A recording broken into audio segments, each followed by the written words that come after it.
अस्सलाम वालेकुम रहमतुल्लाहि व बरकातुहू। आऊज़ु बिल्लाहि मिनश शैतानिर रजीम। बिस्मिल्लाहिर रहमानिर रहीम। रब्बि इश्रह ली सदरी व यस्सिर ली अमरी वाहलुल उक़दतम मिन लिसानी यफ़क़हू क़ौली। अल्लाहुम्मा सल्लि अला मुहम्मदिन व अला आलि मुहम्मदिन कमा सल्लैता अला इब्राहीम व अला आलि इब्राहीम इन्नका हमीदुम मजीद।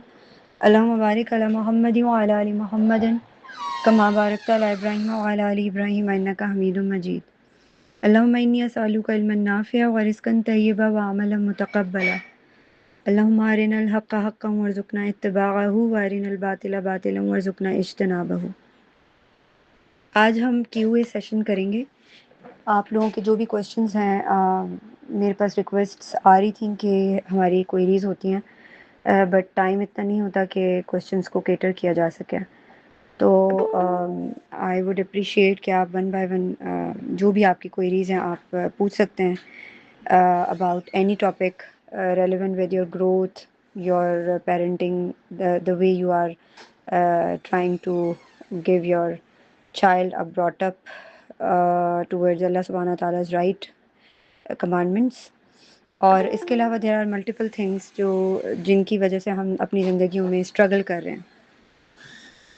तो आप हैंड रेस करके one by one you can ask the questions.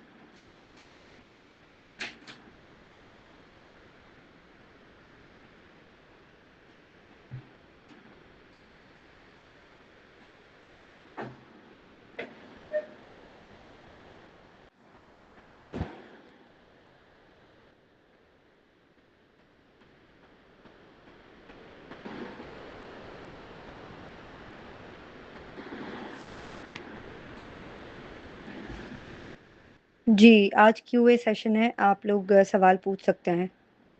किसी का कोई सवाल नहीं है?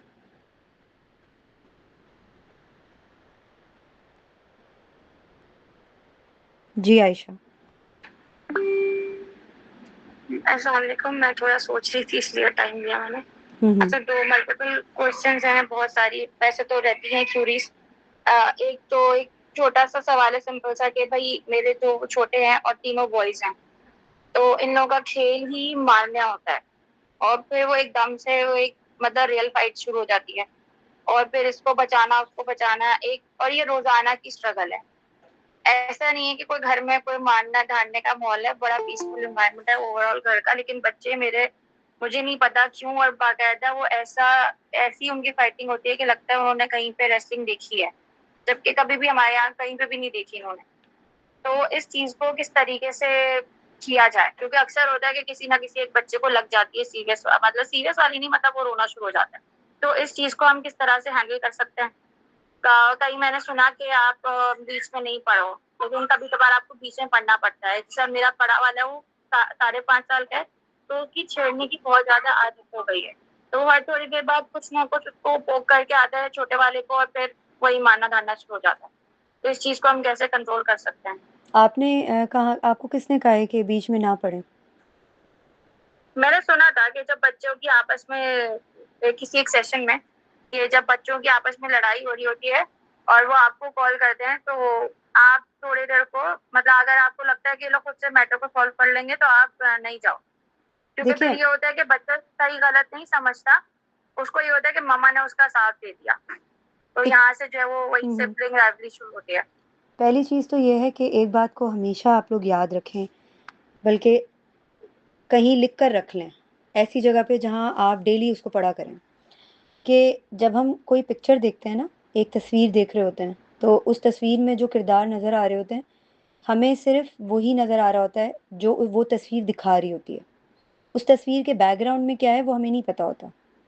जब हम उस तस्वीर की स्टोरी को जानते हैं, पहचानते हैं, उसके बैकग्राउंड को देखकर कुछ एनालाइज करने की कोशिश करते हैं, पिक्चर का दूसरा रुख देखने की कोशिश करते हैं, हर एंगल से सोचने की कोशिश करते हैं, तब हमें हमें समझ आती है कि इस पिक्चर के पीछे तो मल्टीपल कहानियाँ हो सकती हैं। लाइकवाइज मैं हमेशा एक बात कहती हूँ कि कभी भी एक चीज़ को एक एंगल से ना देखें। तस्वीर के दोनों रुख आपको देखना समझना बहुत ज़रूरी है, और जब आपने तस्वीर के दोनों रुख देखे और समझे हुए होंगे, तभी आप इस काबिल होंगे कि आप अपने बच्चों को वो तस्वीर के दोनों रुख दिखा सकें। अब मैं आती हूँ आपके केस पर। पहले तो मुझे ये बताएं कि बच्चों की एजेस क्या हैं? एक बच्चे की आपने 5 साल उम्र बताई। जी, 5.5 साल, 4 साल और जो सबसे छोटा वाला वो 1 साल का। वो ठीक तो है। नहीं होता अमूमी तौर पे इसमें, लेकिन बड़े तो होते हैं। अब आपने कहा कि आपने एक सेशन में, मेरे सेशन में, आई डोंट नो किसके सेशन में सुना था, और बिल्कुल सही बात है ये, कि जब बच्चे लड़ाई कर रहे हो तो आपको बीच में नहीं पड़ना चाहिए, let them deal with it, ताकि उनको दुनिया में जीना आए कि कैसे जीते हैं। आपको हर तरह की सर्कमस्टांसेस फेस करने पड़ सकते हैं। सिचुएशनल पॉइंट ऑफ व्यू से बच्चे को पता होना चाहिए कि सिचुएशन में किस तरह रिएक्ट करना चाहिए, in the right way, not in the wrong way. But उसके लिए बच्चे को तस्वीर की पूरी पिक्चर दिखाना बड़ा ज़रूरी है। तस्वीर के दोनों एंगल्स अगर आप बच्चे को नहीं दिखा रहे, और बच्चा एक ही एंगल से, एक ही रुख से, एक ही डायरेक्शन से चीज़ को एनालाइज कर रहा है, तो वो उसी तरीके से उस चीज़ को डील करने की कोशिश करेगा। जैसे आपने कहा कि मैंने सुना है कि बच्चों के बीच में नहीं पड़ना चाहिए, तो आपको ये बात पता होनी चाहिए कि बच्चों की लड़ाइयों में, झगड़ों में या बच्चों के मैटर्स में बड़ों को इसलिए नहीं पड़ना चाहिए क्योंकि बच्चे सीखते हैं एक दूसरे से, चाहे वो लड़ाई में सीख रहे हों या किसी भी मार कुटाई में सीख रहे हों, लेकिन बच्चों के दिमागों के अंदर वो चीज़ पहले से, वो माइंडसेट पहले से डेवलप किया जा चुका होता है, कम्युनिकेशन की जा चुकी होती है। Try to understand this aspect of the picture. इस एंगल को सोचने की कोशिश करें कि क्या आप अपने बच्चों के साथ डेली बेसिस पे कम्युनिकेशन बिल्ड करती हैं? क्या आपने बच्चों के साथ रूल्स और बाउंड्रीज को डिस्कस किया है? आपके घर में रूल्स और बाउंड्रीज मौजूद हैं कि किस चीज़ के ऊपर ज़ीरो टॉलरेंस है, किस चीज़ के ऊपर पेनल्टी है, कौन सी चीज़ बियॉन्ड द लिमिट्स है, कौन इनसाइड द बाउंड्री फ्रीडम के साथ अपने ज़िंदगी के मामलात को हैंडल कर सकता है। क्या आपने इन चीज़ों के ऊपर बच्चों से बात की हुई है?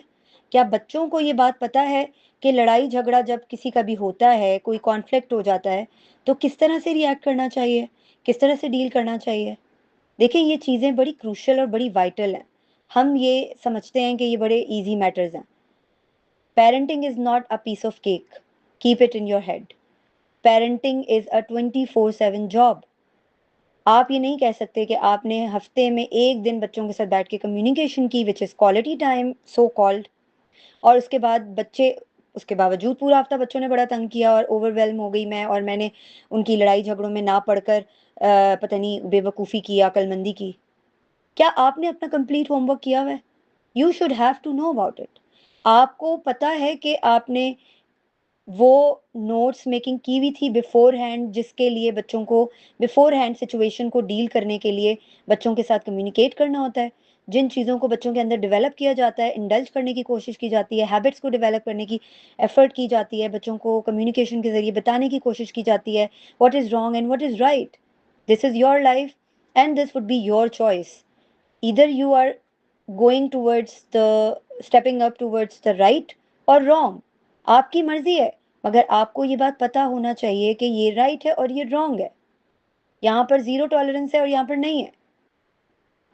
हिटिंग और स्कोल्डिंग पे how can you tolerate, how can you tolerate, how can you give the freedom to your child? कि आपने उनसे कम्युनिकेशन तक नहीं की और आप उनके बीच में पढ़कर उनको बताने की कोशिश नहीं कर रही। How how do they know?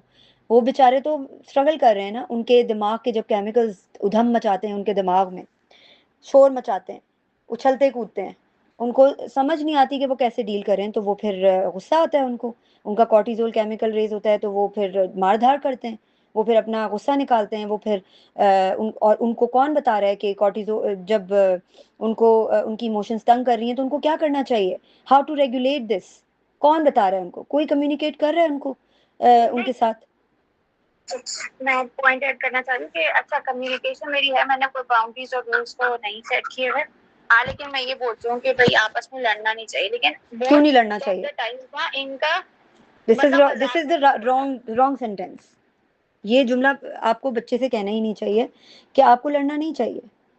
हमारा प्रॉब्लम पता है क्या है? हम नो से स्टार्ट करते हैं कम्युनिकेशन को, वाई नॉट यस? तो हमें पता है किस चीज़ पे स्ट्रगल करने की ज़रूरत है आयशा, कि हम नोट्स मेकिंग करें कि हमारा जो नो वाला जुमला है उसे हम यस वाले जुमले में कन्वर्ट करके बच्चे तक वही मैसेज कैसे कन्वे कर सकते हैं जो हम नो से शुरू करके करते हैं। इंस्टेड ऑफ सेइंग कि आपको लड़ना नहीं चाहिए, आपको बच्चों से इस तरह बात करनी चाहिए कि जब हम खेलते हैं तो हर एक की अपनी स्पेस होती है, किसी का दिल कुछ करने का चाह रहा होता है, किसी का दिल कुछ करने का चाह रहा होता है। जब दो भाई आपस में लड़ रहे हो तो आपने तीसरे वाले ने कैसे उनको उनके कॉन्फ्लिक्ट को रिजॉल्व करने की कोशिश करनी है, इंस्टेड ऑफ दैट कि आपको लड़ना नहीं चाहिए। बच्चों को क्या पता कि लड़ना क्यों नहीं चाहिए। अब आप अपनी बात कंप्लीट करें। तो यही मतलब लेकिन ये इनका खेल खेल से शुरू होता है और फिर वो हो जाता है। वो तो इसीलिए होता है, मतलब कोई ना कोई रोज वो आता है। इसीलिए होता है। There would be no penalty, there would be no boundary. उनको पता नहीं है कि हमें हमें किस बाउंड्री के अंदर रहते हुए खेलना है और मजाक मजाक की जो लड़ाई है वो करनी है। They should know about the boundaries. जब उनको बाउंड्री अपनी हद पता होगी तो वो कैसे उस हद को क्रॉस करने की कोशिश करेंगे। जब उनको पता होगा कि पनिश और रिवॉर्ड का सीन है और पेनल्टी है। पनिश तो उनको खैर समझ नहीं आनी, मगर उनको पता होगा कि आपने कंडीशनल रखा हुआ है चीज़ों को। जब आप हद क्रॉस करेंगे, बच्चे को पता होगा कि मैंने अगर ये हद क्रॉस की तो मेरे साथ क्या हो सकता है। मेरा स्क्रीन टाइम रिस्ट्रिक्ट हो जाएगा, मेरा आउटगोइंग का प्ले टाइम रिस्ट्रिक्ट हो जाएगा। बच्चे को ये तो पता है ना, इतना तो बच्चा जानता है। तो बच्चे को हद बताना बड़ा ज़रूरी है। इवन मुझे अगर मेरी हद नहीं पता, हम इंसान अडल्ट होकर अगर हमें कि कोई हमारी हद ना बताए, कौन बताता है हमें हमारी हद? कुरान सुन्ना हमें हमारी हद बताते हैं। हुदूद में रहते हुए हम कैसे अपनी ज़िंदगी की आसाइशों को हासिल करने की कोशिश कर सकते हैं। हलाल और हराम हमारी हद है ना, कि हमने हराम नहीं खाना, हराम नहीं कमाना, हमने हलाल कमाना है। तो ये हमारी हद है जो हमें इस्लाम बता रहा है, हमारा दीन बता रहा है। तो हद के बगैर तो जिंदगी है ही नहीं इंसान की। जिन घरों में रूल्स एंड बाउंड्रीज नहीं होते ना आयशा, वो घर उन घरों का अल्लाह ही हाफिज होता है। इसलिए अपने घर में रूल्स रेगुलेशंस जरूर होने चाहिए। उस एक बच्चे को एक ऐसी बाउंड्री दें जिस बाउंड्री के अंदर रहते हुए बच्चा आज़ादी फील करे। उसको पता हो अगर मैंने कोई बर्तन भी तोड़ दिया, मैंने मैस भी कर दिया, तो मुझे डांट नहीं पड़नी, मुझे मार नहीं पड़नी, because it's a part of life. This is a process to learn. समझ रही है बात? जी, लेकिन ऐसा होता है कि क्या ये लोग इस एज में समझने के काबिल होंगे कि boundaries के बारे बच्चा 1 साल की उम्र में समझने के काबिल होता है। आप समझाने की तो कोशिश करें। हमारी बेवकूफ़ी यही है कि हम यही समझते रहते हैं कि बच्चा समझने की पोजीशन में नहीं है। बच्चा हमसे ज़्यादा समझदार है, लेकिन हम उसके साथ बैठकर, आप कितनी बार अपने बच्चों के साथ पूरे दिन में बैठकर आई कम्युनिकेशन करती हैं, आई कांटेक्ट मेंटेन करके सिर्फ एक जुमला बोलती हैं बच्चे के साथ? मैं मेरे मल्टीपल मतलब बहुत मरतबा होता है आई जब कांटेक्ट ये मेंटेन छोटे हैं करके, तो ये लोग जी जी जी नील डाउन होकर। जी, जैसे कि कभी ज्यादातर बड़े वाले को मेरी स्टोरीज का बहुत शौक है, वो करता है और अक्सर ये लोग अपनी कोई भी बातें बता रहे होते हैं, ऐसी मेड अप स्टोरीज बता रहे होते हैं। इस तरह की तो कम्युनिकेशन होती है पूरे दिन में कई मरतबा। लेकिन हाँ, बाउंड्रीज वगैरह रूल्स वगैरह मैंने कोई नहीं सेट किए हुए, आप मैं मुझे बता वो जुमले बताएं जो आप आई कांटेक्ट मेंटेन करके बच्चों के साथ बोलती हैं। ज्यादातर कोई मतलब कोई इन लोगों की बात होती है तो उसी के हवाले से बोलती हूँ, जवाब देती हूँ कोई एग्जैक्ट जुमला बताएं। एक जुमला। जैसे कि अगर इन लोगों एक सेकंड, जैसे कि ज्यादातर इनकी लड़ाई के ऊपर ही होता है, तो फिर मैं कभी कभार तो मैं उन लोगों को ये वाली बात समझाती हूँ कि जैसे खासकर मैं बड़े वाले को ये वाली बात बहुत ज्यादा समझा चुकी हूँ कि इसको क्योंकि छेड़ने की आदत है कि बेटा जब आपको कोई एक बंदा मना कर देता है ना किस चीज से, चाहे आप मजाक कर रहे हो, तो फिर आपको बिल्कुल उसको रोक देना चाहिए। मजाक दो तरफा होता है, आप ये नहीं कर सकते कि आप मुस्तकिल एक मजाक करते रहो और दूसरा पे हंसी से चिढ़ना शुरू हो जाए। इस तरह की और भी बातें होती हैं। ये तो गलत बात है। आपको पता है आपकी इस बात में बच्चे के लिए प्यार और अफेक्शन नहीं है, थ्रेट है। गौर करें, ये जुमले जो अभी आपने मुझे बताए हैं ना, आप इस सेशन के बाद उन जुमलों को लिखें, नोट डाउन करें, और फिर उन जुमलों को मल्टीपल टाइम्स पढ़ के देखें कि अगर ये जुमले कोई मुझे कहेगा तो ये मुझे थ्रेट लगेगा या नहीं। ये थ्रेट है जो बच्चे के कॉर्टिजोल को रिलीज कर रहा है। ये थ्रेट ले रहा है बच्चा, ये याद रखिएगा। और इस थ्रेट के बाद तो बच्चे, आपकी सोच है कि बच्चा आपकी बात सुनेगा भी और अमल भी करेगा। How is it possible? देखिए, ये थ्रेट इस तरह है कि आप उसको कह रही हैं कि ये तुम जो है ना ये अच्छा नहीं कर रहे, ये ठीक नहीं है। समझ रही है बात? मैं यही कह रही हूँ, आप सेशन के बाद इन जुमलों को लिखें और इनको ऑल्टरनेटिव मल्टीपल टाइम्स इसका ऑल्टरनेट कि इस जुमले को मैं मजीद पॉजिटिव बनाकर किस तरह अपने बच्चे के साथ बात कर सकती थी। 5 टाइम्स 5 जुमले ऐसे लिखें जिनका सेम मतलब हो मगर वो पॉजिटिव मैसेज कन्वे कर रहे हो आपके बच्चे के दिमाग में।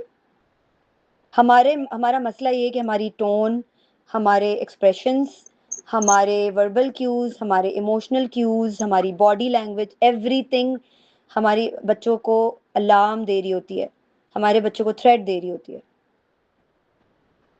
इस बात को समझना बहुत ज़रूरी है। पहली चीज, एक चीज मैं शुरू से बताती हूँ कि जब बच्चा 1-2 साल का होता है ना, तो आपने अपने बच्चे को वो रोएगा, वो क्रैंकी होता है तो वो रोता है, उसको कोई चीज़ उसकी मर्जी की नहीं मिलती तो वो बच्चा रोता है। उस बच्चे की आपने पूरे घर में एक ऐसी जगह बनानी है जहाँ बच्चा अपने आप को बैठ के रेगुलेट कर सके। शुरू में बच्चा 4 से 5 दफ़ा आपको तंग करेगा वहाँ बैठने में, लेकिन आहिस्ता आहिस्ता वो यूज टू हो जाएगा कि जब मैं गुस्सा होता हूँ या मैं कोई ख्वाहिश करता हूँ, रोता हूँ ज़ोर ज़ोर से कि मेरे रोने का असर होगा किसी पे, बजाय इसके मेरी मामा मुझे यहाँ ला के बिठाती हैं, नील डाउन होकर मेरी आंखों में देखकर मुझसे बहुत पोलाइटली प्यार से मुझे कहती हैं, I think you are not feeling good, मुझे लगता है आप अच्छा फील नहीं कर रहे, आपको रिलैक्स होने की ज़रूरत है, आप यहाँ बैठो, आप थोड़ी देर रिलैक्स करो, थोड़ी देर बाद मैं आपसे आकर दोबारा बात करूँगी। आप थोड़ी थोड़ी देर बाद आती रहें, उससे आई कांटेक्ट मेंटेन करके उससे पूछें, now how are you feeling, अब आप कैसा फील कर रहे हो? अच्छा ठीक है, मेरे ख्याल में अभी और टाइम चाहिए आपको। 3 से 4 दफ़ा के बाद आप आएंगी, बच्चा बिल्कुल काम डाउन हो जाएगा। You have to try this tip with your kids. आप अपने बच्चों की एक स्पेस बनाएं घर के कॉर्नर पे, बच्चे को पता हो कि जब मैं, और उसी वक्त 2 बच्चे एक दूसरे को हिट कर रहे हैं या पुश कर रहे हैं, आप उन दोनों बच्चों के को पकड़ के शोल्डर से बैठें उनके पास, दोनों का इस तरह से दोनों को अपने सामने खड़ा करें कि आपका पूरा पोस्चर उनकी तरफ अटेंटिव हो, उनकी आईज में दोनों को वन बाय वन देखकर उनको समझाएं कि this is not acceptable, hitting and pushing is not acceptable because you have no right to push anyone, आपको किसी को भी पुश करने का कोई हक नहीं है। तो अब एक जो पुश कर रहा होगा वो जालिम होगा, एक जो पुश हो रहा होगा वो मजलूम होगा, तो जो मजलूम होगा उसकी आंखों में पानी होगा, रो रहा होगा, जो जालिम होगा वो उसको गुस्सा आ रहा होगा। आपने दोनों को एक ही तरह से डील करना है। जो जिसको गुस्सा आ रहा होगा वो जिद कर रहा होगा या वो छुड़ाने की कोशिश कर रहा होगा या वो रिजिस्ट कर रहा होगा, आपने उसको भी उसी पोलाइटनेस और काइंडनेस से बात करनी है और टच करना है जिस पोलाइटनेस और काइंडनेस से आप उस मजलूम को जो बच्चा पुश हो रहा है उसको पकड़ लेंगे। आपने कोई हार्शनेस नहीं दिखानी, आपने कोई रिजिडिटी नहीं दिखानी, इसके लिए आपको अपनी ट्रेनिंग की ज़रूरत है, अपने अंदर पेशेंस की, अपने खून के आंसू अपने अंदर उतार के अपने आप को पोलाइट करने की। ये हम हैं जो सिख हैं, ये हम हैं जो हमारे दिमागी मर्ज और दिल की बीमारियां जो हमें लिपटी हुई हैं और वो हम उनसे निकल नहीं पा रहे। हमारे बच्चे नहीं हैं, हमारे बच्चे दे नीड हेल्प, उनको हेल्प की ज़रूरत है। उनको नहीं पता दुनिया में कैसे रहना है, उनको नहीं पता अपने केमिकल्स से कैसे डील करना है जब वो उधम मचाते हैं दिमाग में, ये हम बताएंगे उनको। I hope you are getting the tip के आपने कैसे डील करना है चीज़ों को। और जब जिस बच्चे को गुस्सा आ रहा है आप उस बच्चे से कहेंगी वो दैट इज द प्लेस, वहां पर जाइए बिल्कुल काम डाउन होकर। अगर आप ही काम डाउन नहीं तो आपका बच्चा कभी काम डाउन नहीं हो सकता। आपकी वॉइस एक प्रॉपर टोन में होनी चाहिए, आपके एक्सप्रेशन सॉफ्ट होने चाहिए, मगर आपकी बात कतई होनी चाहिए कि बच्चे को पता हो मम्मा ने 2 टोक कह दिया। सॉफ्ट वॉइस में आपने कतई 2 टोक बोलना है, this is the right place, you have to sit, I think you are not feeling good right now, आप वहाँ बैठो, काम डाउन करो, रेस्ट करो, मैं थोड़ी देर में आकर आपसे बात करूंगी बिकॉज आई थिंक आप अभी बात करने के मूड में नहीं हो। No problem at all, we will discuss it later. आप वहाँ बैठो, थोड़ा रिलैक्स करो, आईज क्लोज करो, ब्रीद इन ब्रीद आउट करो, I am hoping that you will feel better. वो नहीं जाएगा, आप खड़ी होंगी, उसको शोल्डर से आराम से प्यार मोहब्बत से पकड़ेंगी और उसको कॉर्नर पे ले जाके बिठा देंगी। वो नहीं बैठेगा, आप उसको फिर बिठाएंगी, वो खड़ा हो जाएगा, फिर बिठाएंगी। देखिए शुरू में आपको बहुत ज़्यादा पेशेंस की ज़रूरत है, क्योंकि आपने बच्चों की ट्रेनिंग ही नहीं की है। तो ट्रेनिंग के लिए शुरू के 6-8 दिन आपको खून के आंसू रोना पड़ेगा, खून के घूंट पीने पड़ेंगे। बच्चा बदतमीजी भी करेगा, काउंटर अटैक भी कर सकता है, आई डोंट नो कितनी हिटिंग की आदत है बच्चे को। You have to be tolerate on it, आपको बेयर करना पड़ेगा। मगर आप काउंटर अटैक से अपने आप को बचाकर, उसको शोल्डर से पकड़कर सॉफ्टली उसकी आईज में आंखों में आंखें डालकर बोलेंगी, this is, it has a zero tolerance, ये एक्सेप्टेबल नहीं है बेटा, you are going beyond the limits, आप लिमिट्स क्रॉस नहीं कर सकते। आप बच्चे को लिमिट्स बताएं, उसकी हदूद बताएं प्यार मोहब्बत से, उसको थ्रेट करके नहीं। उसको ये मत बताएं कि तुम ये कर रहे हो तो ये कर रहे हो, ऐसे नहीं होता। This is not the right way to tell to your child about that. अच्छा, मतलब और कि मैं अपने जो सेट ऑफ बाउंड्रीज है वो खुद से पहले सोच के एग्जैक्टली करूं और फिर बच्चों को बताना नहीं है, एटलीस्ट नहीं बताना नहीं है, बच्चे हैं, टॉय नहीं है। बताना नहीं है, उनके साथ मिलके बैठना है, उनसे डिस्कस करना है कि बेटा मुझे आज से पहले नहीं पता था कि हमने इंसान को हम अपनी लाइफ में जब बाउंड्रीज सेट करते हैं ना, तो हमारे दरमियान लड़ाई भी नहीं होती, घर में अल्लाह की बरकत भी होती है और हम सब खुश रहते हैं। हम कोशिश करते हैं एक दूसरे के मसाइल में एक दूसरे की हेल्प करने की, तो उसके लिए हमने बाउंड्रीज सेट करनी है। आप मुझे बताएं, आप उनको कुछ रूल्स बताएं कि देखें मैंने ये रूल्स सेट किए, अब मुझे आपके भी मशवरे चाहिए, गिव मी योर ओपिनियन, तीनों से मशवरा लें। इससे पता है क्या होगा, बच्चे का कॉन्फिडेंस डेवलप होगा। एक चीज नहीं डेवलप होगी, मल्टीपल चीजें डेवलप होंगी। बच्चा बूस्टअप होगा, बच्चा अपनी वैल्यू को रियलाइज करेगा कि हाउ वर्दी आई एम, कि मेरी मम्मा मुझसे ओपिनियन ले रही हैं, मैं इतना वैल्यूएबल हूं, वाह, मतलब मम्मा मुझसे मशवरा ले रही है, मांग रही हैं, ही वुड बी हैप्पी। यही चीज उस बच्चे को खुश कर देगी। तीसरी चीज, बच्चा जो है वो आपको मशवरा देने की कोशिश भी करेगा और बच्चे मेंटली प्रिपेयर हो जाएंगे, उनका माइंडसेट ऑटोमेटिकली बनेगा कि अच्छा आज के बाद हमारे घर में बाउंड्रीज सेट होंगी, उन बाउंड्रीज पे जीरो टॉलरेंस है, not only for your kids, you and your spouse as well. आपने, आपके हस्बैंड ने, आपके साथ पूरी फैमिली ने उनको फॉलो करना। जो लोग ज्वाइंट फैमिली में रहते हैं, आप अपने बच्चों को ये बता सकते हैं कि वी आर द फैमिली, और ये जो रूल्स और बाउंड्रीज हैं ये हम अपने ऊपर तो सेट कर सकते हैं, हम किसी तीसरे चौथे शख्स पे सेट नहीं कर सकते। अगर वो बच्चे जाहिर है पूछेंगे कि मेरे चाचू क्यों नहीं फॉलो करते, दादी क्यों नहीं फॉलो करती, तो आप बता सकते हैं कि वो अपनी बाउंड्री सेट करने के लिए आज़ाद हैं, but we are the family, that's why we can accountable together.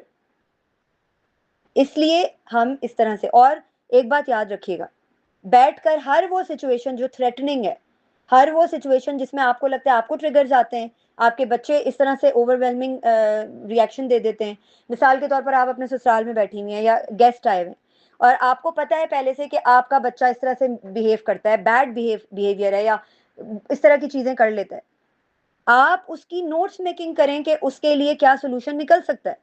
हम क्या करते हैं, हम लास्ट मोमेंट पे ओवरवेलम हो जाते हैं, क्योटिक होके बच्चे पे चीखते हैं, रिएक्ट कर देते हैं। हर उस सिचुएशन को दिमाग में लेकर आएं और उसके लिए उसके सॉल्यूशंस को लिखना शुरू करें। मेरे जुमले क्या होते हैं, उन जुमलों को मेरे बच्चे कैसे लेते हैं, क्या ये थ्रेट होती है, अच्छा ये थ्रेट होती है तो मैं इसको पॉजिटिव वे में अपने बच्चे तक कैसे कन्वे कर सकती हूँ। Try to think about it, इसको एनालाइज करें, क्रिटिकली एनालाइज करें अपने बिहेवियर को, अपने वर्ड्स को, अपने जुमलों को।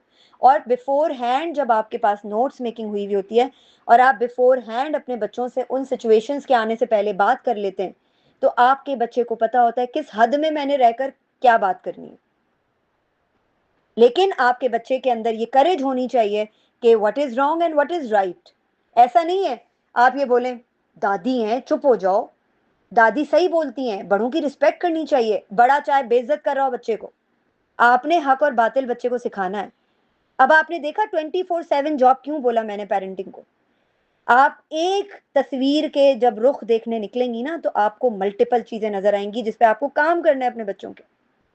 आप किसी एक एस्पेक्ट को भी लूज कर देंगी ना, तो तस्वीर की जो पिक्चर है ना वो बिल्कुल बिगड़ जाएगी।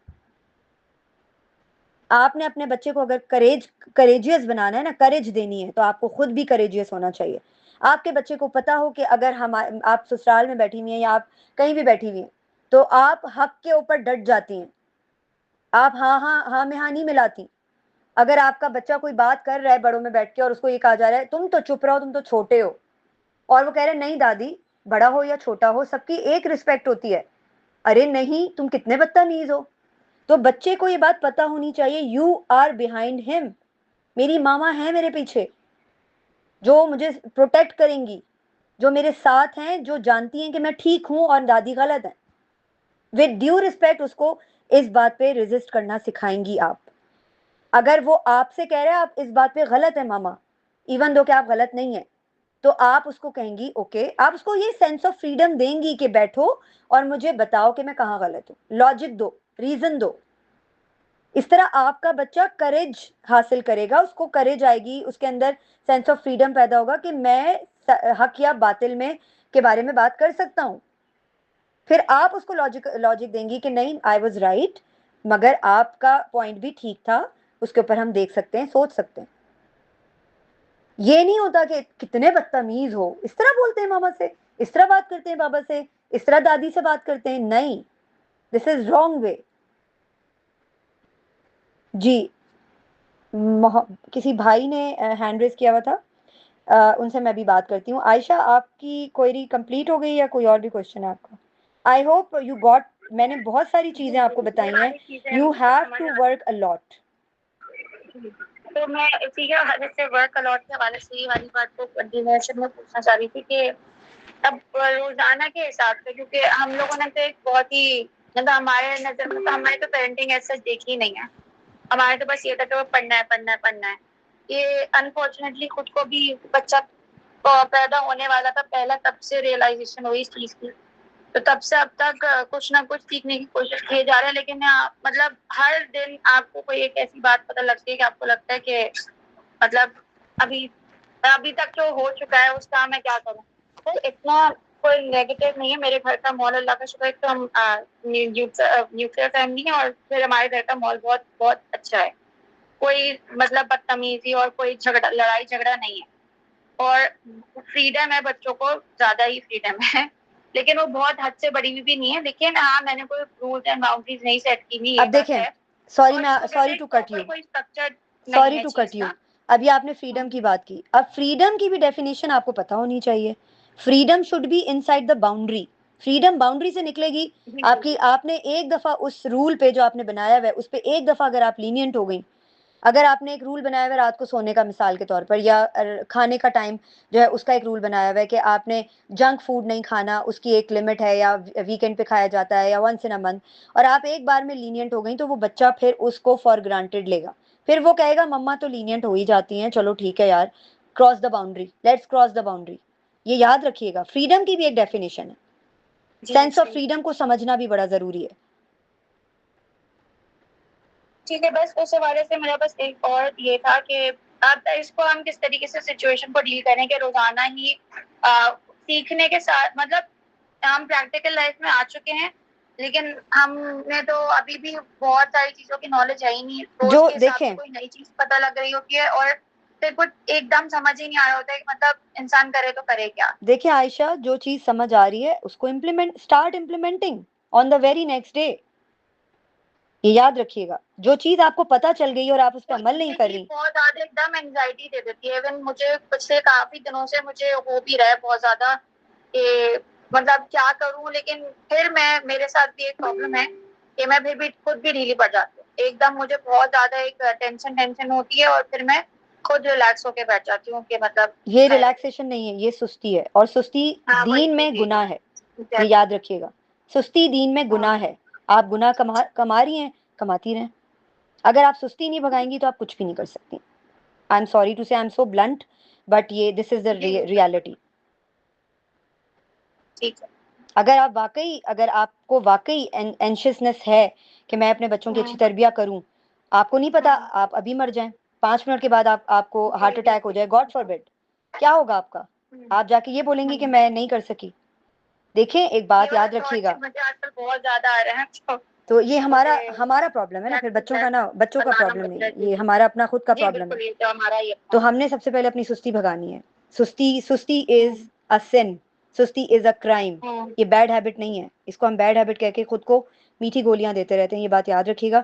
मैंने बड़ा क्लैरिटी के साथ लास्ट सेशन में इसकी एग्जांपल्स भी शेयर की थी। इसमें बहुत बड़े बड़े नुकसान हो जाते हैं इंसान को, और ये आपके बच्चे हैं। आप अपने बच्चों को अगर आज और अभी और इसी वक्त वो बातें जो आपको पता चल गई हैं अप्लाई नहीं करेंगी, आप गुनाह करेंगी।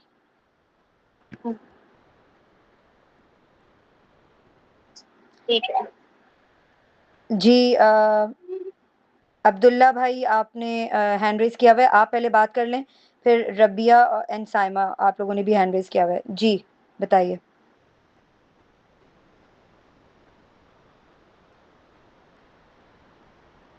अस्सलाम वालेकुम। वालेकुम अस्सलाम। जी हेलो जी।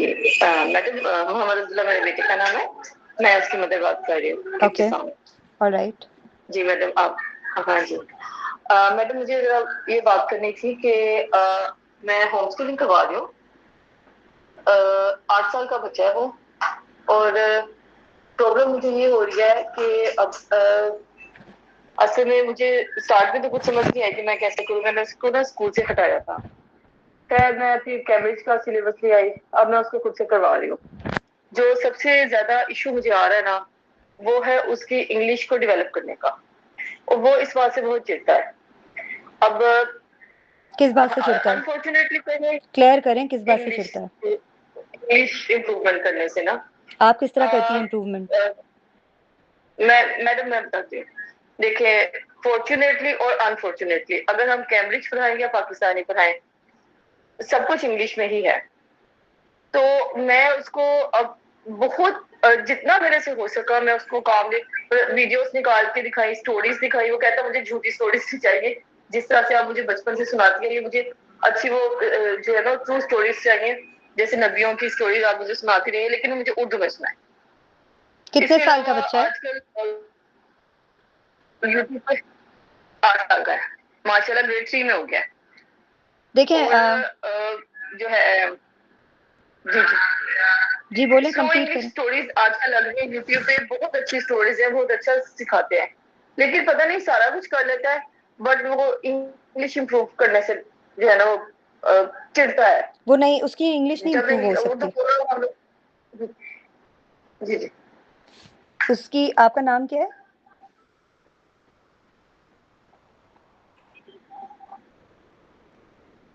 उम्मे अब्दुल्ला। देखें, उसकी इंग्लिश इम्प्रूव नहीं हो सकती क्योंकि आप उसके पीछे हाथ धो के पड़ी हुई हैं। उसको फ्री हैंड दें। पहली चीज़ मैं आपको क्लियर कर दूं कि मैं करिकुलम पे काम नहीं करती। मैं इस बात पे काम करती हूँ कि अगर हम अपने बच्चे को होम स्कूलिंग पर ले ही आए हैं तो हमें पहले तो ये मकसद पता हो कि होम स्कूलिंग का मकसद है क्या। होम स्कूलिंग का मकसद ये नहीं है कि आप स्कूल से बच्चे को उठाकर ट्रेडिशनल एजुकेशन घर में क्रिएट करने की कोशिश करें, वही माहौल देने की कोशिश करें। कोई फ़र्क नहीं है फिर स्कूल और घर में, ये याद रखिएगा। Home schooling is all about to raise the child towards the right commandments of Allah सुब्हाना ताला। फितरा ने जिस तरह बच्चे को पैदा किया है, फितरा ने बच्चे के अंदर जो स्किल्स डेवलप किए हैं, उन स्किल्स पे आप काम करने के बजाय अगर बच्चे को ये कहेंगी कि तुमने कैम्ब्रिज करना है या ओ लेवल्स, 8 साल के बच्चे को क्या पता कि वो उसके लिए ओ लेवल्स अच्छा है या वो अच्छा है, आगा खान अच्छा है या मैट्रिक सिस्टम अच्छा है या फलाना अच्छा है या ढमाका अच्छा है। 8 साल के बच्चे को पहले तो आप अपना पर्पस क्लियर करें कि आप बच्चे को होम स्कूलिंग के ऊपर लेकर क्यों आई हैं। आपकी ज़िंदगी का मकसद क्या है? बच्चे को रैट रेस में लगाने का कि बच्चा बड़ा होकर उसी तरह पैसा कमाए जैसे पूरी दुनिया कमाती है, फिर एक वेल ऑफ फैमिली बनाए। लेकिन उसके साथ में जी देखिए, मैं अभी करिकुलम की बात पे नहीं आ रही उम्मे अब्दुल्ला, मैं करिकुलम की बात नहीं कर रही। मैं सिर्फ ये बात कर रही हूँ कि आप पहले अपना मकसद तलाश करें। आपको पता है कि आपकी ज़िंदगी का मकसद क्या है, दुनिया में आने का मकसद क्या है? Have you figured out? अगर आपको अपनी ज़िंदगी का मकसद नहीं पता तो आप अपने बच्चे की ज़िंदगी का मकसद बनाने में भी नाकाम रहेंगी। इसलिए पहले आप अपनी ज़िंदगी के मकसद को क्लियर करें। करिकुलम तो आपको कहीं से भी मिल जाएगा, ऑनलाइन स्कूलिंग करवा रहे हैं लोग, होम स्कूलिंग पे बहुत सारी चीज़ें हो रही हैं, ट्यूटर्स हायर करके सब कुछ करके लोग बहुत कुछ कर रहे हैं। मगर मेरा स्टांस ये है कि बच्चा होम स्कूलिंग कर रहा है तो उसका मकसद क्या है। आपने उसको उसी रैट रेस में लगाना है जिस रैट रेस में बचपन से हमें लगाया गया स्कूलों के थ्रू, कि आपने पैसा कमाना है, well of family stable establish करनी है, और उसके बाद बड़ा घर, बड़ी गाड़ी, और फिर वर्ल्ड टूर पे निकल जाएं, बच्चों की शादियां कर दें। बस ये ज़िंदगी है हमारी। हम अपने बच्चे को इस काबिल बनाने के लिए तैयार करने की कोशिश कर रहे हैं, या हम अपने बच्चे को आखिरा की तैयारी करवाने की कोशिश कर रहे हैं, या हम अपने बच्चे को ये सोच कर रेस करने की कोशिश कर रहे हैं कि अल्लाह सुब्हाना ताला ने कुरान में जो कमांडमेंट्स और थ्रू सीरा हमें हमारे नबी सल्लल्लाहु अलैहि वसल्लम का कैरेक्टर दिखाया है, मैं अपने बच्चे को गॉड कॉन्शियस मोमेंट बनाना चाहता हूँ या चाहती हूँ। क्या मकसद है आपका? पहले तो वो मकसद डिसाइड करें, क्लियर करें। मैं बहुत सिंप्लीफाई करके आपको चीज़ों को बताने की कोशिश कर रही हूँ। उसके बाद आप ये सोचना शुरू करें कि बच्चे ने कैम्ब्रिज करना है या बच्चे ने क्या करना है। आपके बच्चे में बेशक बहुत वीकनेसेस होंगी, लेकिन आपके बच्चे के अंदर भी अल्लाह ने वही यूनिक स्किल्स डेवलप किए हैं जिनको या तो आपकी बातों ने लॉक कर दिया है या लॉक हो जाएंगी, क्योंकि आपको खुद अभी तक अपनी ज़िंदगी का अगर मकसद नहीं पता तो आप अपने बच्चे को भी उस तरह रेज नहीं कर सकती। नहीं, मैं आपको बताती हूँ, मैंने उसको स्कूल से इसीलिए हटाया था कि स्कूल में एक तो बर्डन बहुत ज्यादा था, दूसरा इस्लामिक पॉइंट ऑफ व्यू से जो एक छोटी सी बारीक सी इस्लामियत लगी हुई थी उससे सेटिस्फेक्शन नहीं थी। क्या सेटिस्फेक्शन चाह रही हैं आप? सब कुछ। और अभी जी मैडम मैं बता रही हूँ, अभी जो मैंने उसका टाइम शेड्यूल बनाया है, सिलेबस तो मैंने करिकुलम तो कैब्रिज का लिया, उम्मे अब्दुल्ला लिसन मैं देखिए टाइम थोड़ा कम है इसलिए मैं समझ गई हूँ। आप मुझसे करिकुलम की बात कर रही हैं मुस्तकिल, और मैं कह रही हूँ मैं करिकुलम पे काम नहीं करती। मैं आपको इसमें कोई भी मशवरा सेटिस्फैक्ट्री मशवरा नहीं दे सकती कि उस वक्त तक, मेरी बात सुने, उस वक्त तक आपको मैं ये मशवरा नहीं दे सकती जब तक आप मुझे ये ना बताएं कि आपकी ज़िंदगी का मकसद क्या है। आपको लगा कि स्कूल में बच्चा बर्डनाइज हो रहा है तो आपने उसको घर में बिठा लिया।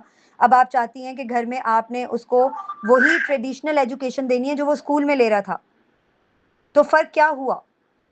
मैं ये जानना चाहती हूँ कि आपका मकसद क्या है, आप किस मकसद के तहत अपनी ज़िंदगी को गुजार रही हैं, ठीक है, और आप अपने बच्चे को किस मकसद के तहत रेस करना चाहती हैं। पहले तो मुझे वो मकसद बताएं।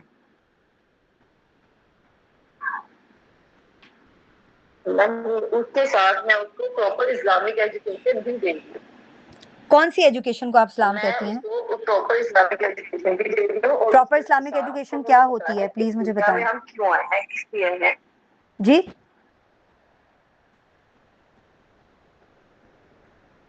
आप मुझे बताएं कि प्रॉपर इस्लामिक एजुकेशन आपकी नज़र में क्या है, मैं जानना चाहती हूँ। मैं आपको बताती हूँ कि वो जस्ट मैं बुक्स पर रिलाई नहीं कर रही, उसको बचपन से छोटे होते से उसको मैंने कॉन्सेप्चुअल क्लैरिटी दी है कि इस दुनिया में हम लोग क्यों आए। अल्लाह पाक ने हमें क्रिएट किया है, इस दुनिया में अल्लाह पाक ने इंसान को अपना खलीफा बना के भेजा है, और इस दुनिया में हम लोगों ने अल्लाह पाक के दीन को नाफिज करना है, और इस दुनिया में और मरने के बाद हमें अल्लाह पाक के हुजूर पेश होना है। कितने साल की उम्र में आपने ये बात उसको बताई है? कितने साल की? बता रही हूँ कंटिन्यूअसली। नहीं, कितने साल की उम्र में आपने इसको बताना शुरू किया है ये बात? ये तो मुझे याद नहीं है, लेकिन इतना मुझे है कि छोटे होते से वो मेरे से ये सारी बातें रात को कर दिया कि बात सोता है। लेकिन उसको ये बातें समझ नहीं आ रही। मैं आपको बता रही हूँ 12 साल की उम्र तक उसको ये बातें नहीं समझ आएंगी। आपने उसको समझाना नहीं है उम्मे अब्दुल्ला, आपने उसको दिखाना है। आपने उसको दिखाना है कि अल्लाह कितना रहीम है, अल्लाह से कनेक्ट करना है। ये बातें बच्चे को इसलिए समझ नहीं आएंगी कि उसके लिए सिर्फ ये बातें हैं, ये स्टोरी है। उसका प्री फ्रंटल कॉर्टेक्स नहीं बना जो समझदारी जो समझदारी पैदा करता है बच्चे में, जो बच्चे के अंदर लॉजिक और रीजनिंग पैदा करता है। इस वक्त बच्चा आपकी उस स्टेज पर आ चुका है। बताया जाए बच्चे को अपने रोल मॉडल से। आप अपना मुझे पूरा स्केड्यूल बताएं सुबह से लेकर रात तक का। अपने रोल मॉडल से आप अपने बच्चे को सिखाएंगी। आपका बच्चा जो देख रहा है ना वही सीख रहा है। आपका सेंटर ऑफ टॉक क्या है, आपका सेंटर ऑफ डिस्कशन क्या है, आप क्या सोचती हैं, आप क्या बात करती हैं, आप लोगों के साथ कैसे डील करती हैं, आप अपने ससुराल वालों के साथ जब डील कर रही होती हैं तो आपका रवैया कैसा होता है, आप जब अपने बच्चे के साथ डील कर रही होती हैं तो आपका रवैया कैसा होता है, आप जब अपने हस्बैंड के साथ डील कर रही होती हैं तो आपका रवैया कैसा होता है, आपके नेबर के साथ डीलिंग्स क्या हैं, आपकी बाहर आउटसाइडर्स के साथ क्या डीलिंग्स हैं इन टर्म्स ऑफ बिहेवियर। उसके अलावा आपका अपनी ज़िंदगी में आपके लिए किन चीज़ों की अहमियत है, आपकी ज़िंदगी में कौन सी चीज़ें टॉप प्रायोरिटी के ऊपर हैं, ये सब चीज़ें आपका बच्चा अपने अंदर एब्जॉर्ब कर रहा है, यानी आपकी डुप्लीकेट बन रहा है। जो चीज़ आप नहीं कर रही वो नहीं करेगा, आप चाहे कितनी एफर्ट कर लें, जो चीज़ आप कर रही हैं वो वही करेगा। अब आप मुझे अपना स्केड्यूल बताएं और आप अपनी सारी, आपका सेंटर ऑफ डिस्कशन क्या है, आपके घर में किस बात पे डिस्कशंस होती हैं, आपकी अपने हस्बैंड से किन बातों के ऊपर बातचीत होती है। जब वो 4 से 5 साल का, जी बताइए। जी मैं बताती हूँ। जब वो 4 से 5 साल का था ना, तो उसको नमाज पढ़ने का एक जुनून सा था और उसको था कि मैं मस्जिद में जाके पढूं। अनफॉर्चुनेटली उसके बाबा की ये हैबिट नहीं है, उनको आदत ही नहीं है, तो उसकी बहुत शदीद अभी भी ख्वाहिश है कि मैं बाबा के साथ मस्जिद जाऊँ। फिर मैंने उसे सिखाया कि बेटा आप घर में पढ़ो। इवन कि वो अकेला निकल जाता था छोटा सा, मोहल्ले में किसी न किसी को मुझे कहना पड़ता था। अब जैसे जैसे वो बड़ा हो रहा है, अब उसकी आदत जो है ना वो खत्म हो रही है। उसने देखा कि मेरे गिरदन वहां पे कि ये कोई इतना जरूरी काम नहीं है, हालांकि मैंने उसे बोला अल्हम्दुलिल्लाह वो मुझे 5 टाइम देखता है नमाज पढ़ते हुए, लेकिन पहले वो मुझे कहता था बार बार, अब मुझे बार बार कहना पड़ता है, लेकिन वो इस तरफ आ नहीं रहा जिस तरह से वो पहले आता था। और अर्ली मॉर्निंग मैं चाहती हूँ कि वो सुबह मेरे 7 बजे के टाइम उठा करे, नमाज पढ़ा करे, कुरान पढ़ा उसके लिए करे। आप उससे अच्छा, आप इन बातों के लिए उसके साथ कम्युनिकेट कैसे करती हैं? मैं उसके साथ इसी तरह से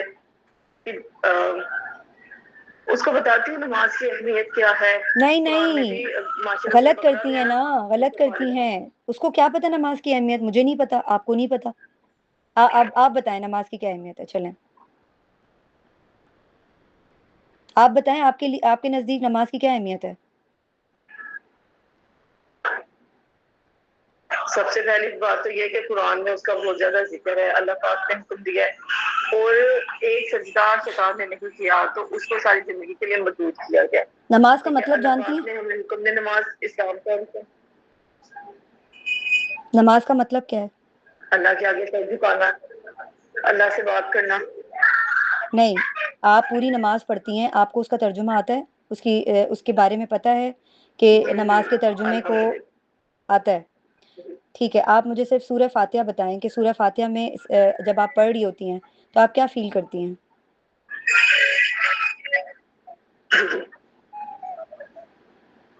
सूरह फातिहा एक दुआ है, अल्लाह पाक से दुआ करते हैं। सबसे पहले अल्लाह पाक की बड़ाई बयान करते हैं, उसके बाद इस बात की गवाही देते हैं कि हम सिर्फ तुझे से मदद मांगते हैं, सिर्फ तेरी इबादत करते हैं, हमें सीधा रास्ता। उसके बाद फिर हम गुमराहों से बचने की दुआ करते हैं कि अल्लाह पाक हमें अपने रास्ते पे लगाए, उन लोगों की तरह कर दे जिन पर इनाम नाजिल किया गया, लेकिन उन लोगों की तरह नहीं जिनको के गुमराह किया। अच्छा, आप अपने बच्चे से यही बातें करती हैं, इसी तरह डिस्कस करती हैं? इसी तरह समझाती हूँ। समझाना नहीं है ना उम्मे अब्दुल्ला, आप समझ क्यों नहीं रही हैं बात? समझाना नहीं है, दिखाना है। आपकी नमाज में खुशू, आपका नमाज में अल्लाह से वो कनेक्शन कि आपके बच्चे को नजर आ रहा है कि मम्मा जब जा नमाज पे खड़ी होती है ना तो मम्मा ऐसे खड़ी होती हैं जैसे पूरी, जैसे हमारे मुआशरे में लोग किसी इवेंट पे या किसी दावत पे जा रहे होते हैं तैयार होकर, मेरी मामा इतनी तैयारी से नमाज पढ़ने खड़ी होती हैं। तो मैडम मेरी बात सुने मैडम, मैं क्या करूँ? कभी किसी जमाने में ऐसा होता था। मेरी बात तो सुन लें, मैं आपको यही तो बता रही हूँ। सुकून होती थी, लेकिन अब वो हो ही नहीं पा रहा। मुझे समझ ही नहीं आ रही मैं कैसे करूँ। आपका तरीका ठीक नहीं है ना, आपको क्यों नहीं समझ आ रहा? मैं आपको बता रही हूँ आपका तरीका ठीक नहीं है। आपका बच्चा कभी भी नहीं, आप कह रही हैं कि आप बचपन से बच्चे को ये सब बातें बता रही हैं। आप बताएं, आप वो अल्लाह को पहचानता है? उसे पता है अल्लाह कौन है? जी, उसे पता है अल्लाह कौन है? बहुत सारी बताए जी, हाँ जी, अल्लाह ताला के बारे में बहुत कुछ बताया है। अल्लाह पाक नूर है, अल्लाह पाक आप हर बात पे कह रही हैं मैंने बताया है, और मैं ये बात कर रही हूँ कि आपको दिखाना है, चाहे आपको प्रिटेंड ही क्यों ना करना पड़े। आपको बताना नहीं है। बताने वाली बातें बच्चे को उस वक्त समझ आती हैं जब बच्चा वही चीजें देख रहा होता है। उसे अल्लाह कहीं नजर नहीं आएगा तो वो अल्लाह को नहीं पहचानेगा। वो नमाज से इसलिए भाग गया है कि उसे नजर ही नहीं आ रहा कि जिस हस्ती के लिए मैं नमाज पढ़ता हूँ कौन है वो हस्ती, वो तो उसको पहचानता ही नहीं है। मैं यही तो आपको बताने की कोशिश कर रही हूँ कि आपके बच्चे को अगर आपके चलने फिरने उठने बैठने खाने पीने में अल्लाह नजर आ रहा है ना, तो ही वो अल्लाह को पहचानेगा। आपके बोलने से वो नहीं पहचानेगा। आप उसको कितनी कहानियां सुना लें, आप उसको कितने वाज दे दें, लेक्चर दे दें, उसको नहीं समझ आएगा। उसके सर के ऊपर से गुजर जाएंगी चीजें। आज हमारी नई नस्ल एथियज्म की तरफ जा ही इसीलिए रही है कि हम कहते हैं नमाज पढ़ लो बेटा, नमाज पढ़ लो।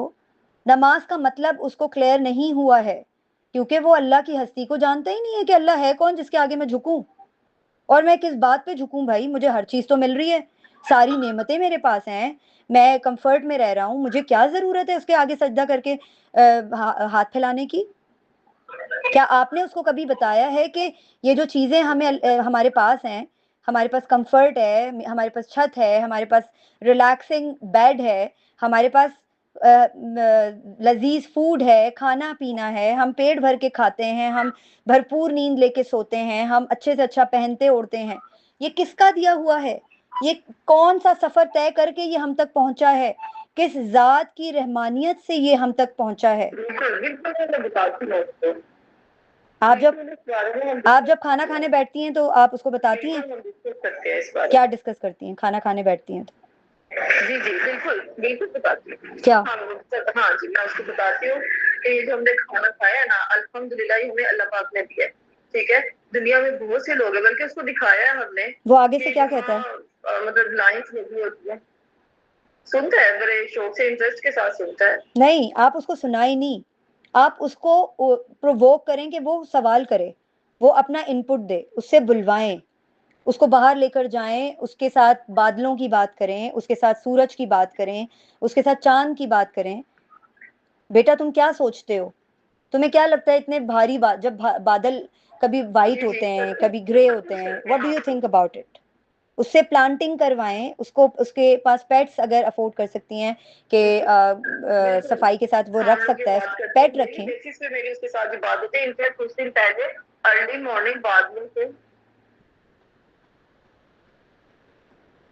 देखें आप जिस तरह से जिस चीज के ऊपर टॉक शुरू हुई थी ना, मैंने यही कंक्लूजन निकाला है कि आप एफर्ट बहुत कर रही हैं माशाल्लाह, अल्लाह ताला आपके लिए आसानी करे। लेकिन गलती आप पता है क्या कर रही हैं? बच्चे के ऊपर चीजों को इम्पोज ना करें, उसको चॉइस दें, and then let him free to decide कि उसको क्या करना है। इम्पोज करने से बच्चा नमाज से भी भाग जाएगा, कुरान से भी भाग जाएगा। कुरान उसको उसको ये नजर आता रहे कि मम्मा को जब कोई सोल्यूशन ढूंढना होता है ना जिंदगी के किसी भी मैटर का, तो मम्मा कुरान खोलती हैं और जाती हैं और देखती हैं कि अच्छा ठीक है, आज मम्मा को जो है, मम्मा का झगड़ा हो गया उनकी फ्रेंड से, और ये बात आप अपने बच्चे से डिस्कस करेंगी। मम्मा का झगड़ा हो गया और मम्मा को समझ नहीं आ रहा, मम्मा वो सैड, और फिर मम्मा जो है कुरान खोलकर तलाश करने की कोशिश कर रही हैं। ये ऐसा मैनुअल है हमारा कि हमारा सुबह से लेकर रात तक हमारे जितने भी जिंदगी के मामलात हैं उनके लिए हमें सिर्फ कुरान खोलना है। जैसे कोई मशीनरी कैसे फंक्शन करती है उसका एक मैनुअल होता है हमारे पास, इसी तरह अल्लाह सुब्हानो तआला ने हमें कुरान दिया in the form of manual कि मेरी जिंदगी का कोई भी मसला है, आपका बच्चा बाहर से आएगा, लड़के आएगा, आप उससे कहें चलो आओ कुरान में ढूंढते हैं कि अल्लाह सुब्हानो तआला इस बारे में क्या हमें हुक्म दे रहे हैं कि दोस्तों से जब लड़ाई झगड़ा हो जाए तो आपको कैसे रिएक्ट करना चाहिए, आपको क्या करना चाहिए, आपका क्या डिसीजन होना चाहिए, आपका रिएक्शन क्या होना चाहिए। मैडम आप देखिए ये समझाने वाला वर्ड ना यूज करें, समझाना नहीं है आपने, उसके साथ मिलके चीजों को करना है। मैं आपको बताती हूँ। नहीं नहीं, मैं जी, वो ना बच्चा मेरा ना बाहर से मतलब बहुत आप कह लें शाय है और कॉन्फिडेंस नहीं था, तो वो बाहर से ना मार खा के आ जाता था इस तरह से। तो फिर मैंने उसे एक बात समझाई कि अल्लाह पाक ने ना हमें कुरान पाक में बताया, उसको पढ़ाया भी कि जो आपसे लड़े उसके साथ लड़ो, किसी के साथ ज्यादती ना करो, अगर कोई एक थप्पड़ मारा उसको एक थप्पड़ मारो, ठीक है। और आपने ये अगर आपने माफ करना है तो फिर आप दिल से माफ करो, घर आके रोना नहीं है। नहीं, ये तो आप गलत कर रही हैं, क्यों ना रोए वो? तो अब ये है, ये गलत कर रही हैं आप।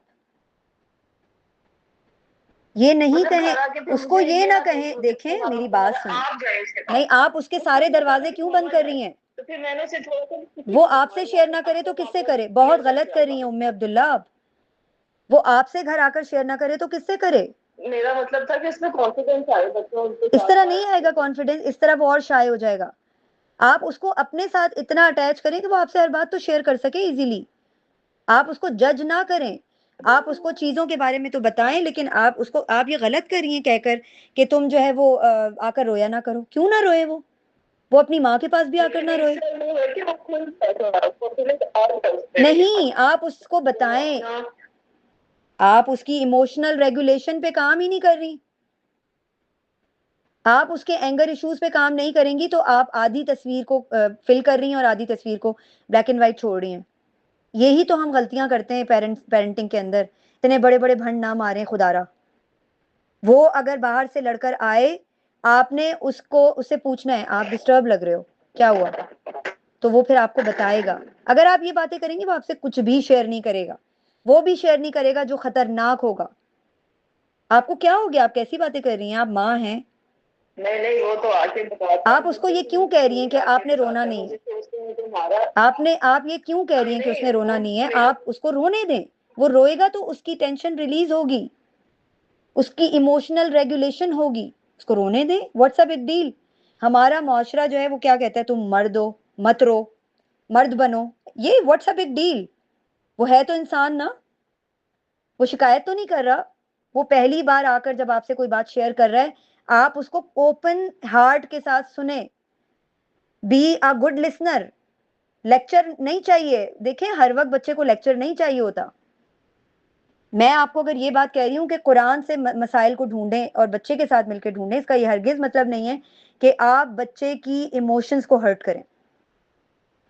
बच्चा बाहर से हर्ट होकर आ रहा है, आप उसके साथ बैठकर एज अ गुड लिसनर उसकी कहानी सुनने के बजाय आप उसको लेक्चर देंगी, वो कभी भी नहीं ठीक होगा। उल्टा वो अपनी चीजों को आपसे छुपाना शुरू हो जाएगा। उसको कभी जज ना करें। वो घर आए, डिस्टर्ब लग रहा है, आप उससे प्यार से पूछें, बेटा यू आर लुकिंग डिस्टर्ब, क्या हुआ, खैरियत है? वो हो सकता है शुरू में ना बताए, ओके टेक योर टाइम, आप टाइम ले लो, सोचो, फिर मुझे बता देना। हम डील में भी क्या मैं आपके लिए आपकी कोई हेल्प कर सकूं इस मैटर में। वो आपसे शेयर करेगा, आप बिल्कुल चुप करके हर चीज को उसकी सुने, बगैर इंटरफेयर किए। जब आप सारी बातें सुन लें तो आप उसको बताएं। अगर वो मार खा के आता है तो आप उसको बताएं कि बेटा दिस इज, इस तरीके से आपने चलना होता है। अगर किसी को कोई राइट नहीं है आपको टच करने का। अगर कोई आपको मारता है, फिजिकली हर्ट करता है, तो आप उसको पुश करें, अपने आप को बचाने की कोशिश करें। अगर वो फिर भी हिट करता है तो आपको भी हिट करने का राइट है। आप अपने आप को सेफली, सिक्योरली और उसको बहुत सिंप्लीफाई करके बताएं।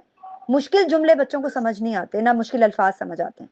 बच्चे को बिल्कुल उसके लेवल पे बैठकर उसके लेवल के अल्फाज इस्तेमाल करके उसको समझाएं। उसको पता हो मेरी मम्मा मुझे एम्पथाइज कर रही हैं, उसके शूज में रख के अपने आप को सोचें।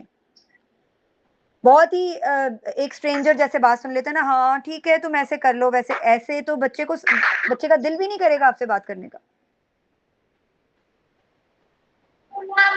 बच्चे को एम्पथाइज करें, ठीक है बेटा if you want to cry, रो लो ताकि दिल की भड़ास निकल जाए, कोई बात नहीं, रो लो। जब when you feel relax, calm down हो जाओ, then you can talk to me. हो सकता है मैं आपकी हेल्प कर सकूं। देखें, आपको अपने बच्चे की हेल्प करनी है उसके केमिकल से डील करने के लिए, उसकी इमोशनल रेगुलेशन पे भी काम करने के लिए उसकी हेल्प करनी है। खाली खुली आपने दीन से नहीं जोड़ देना उसको, ये मैं आपको बता दूं।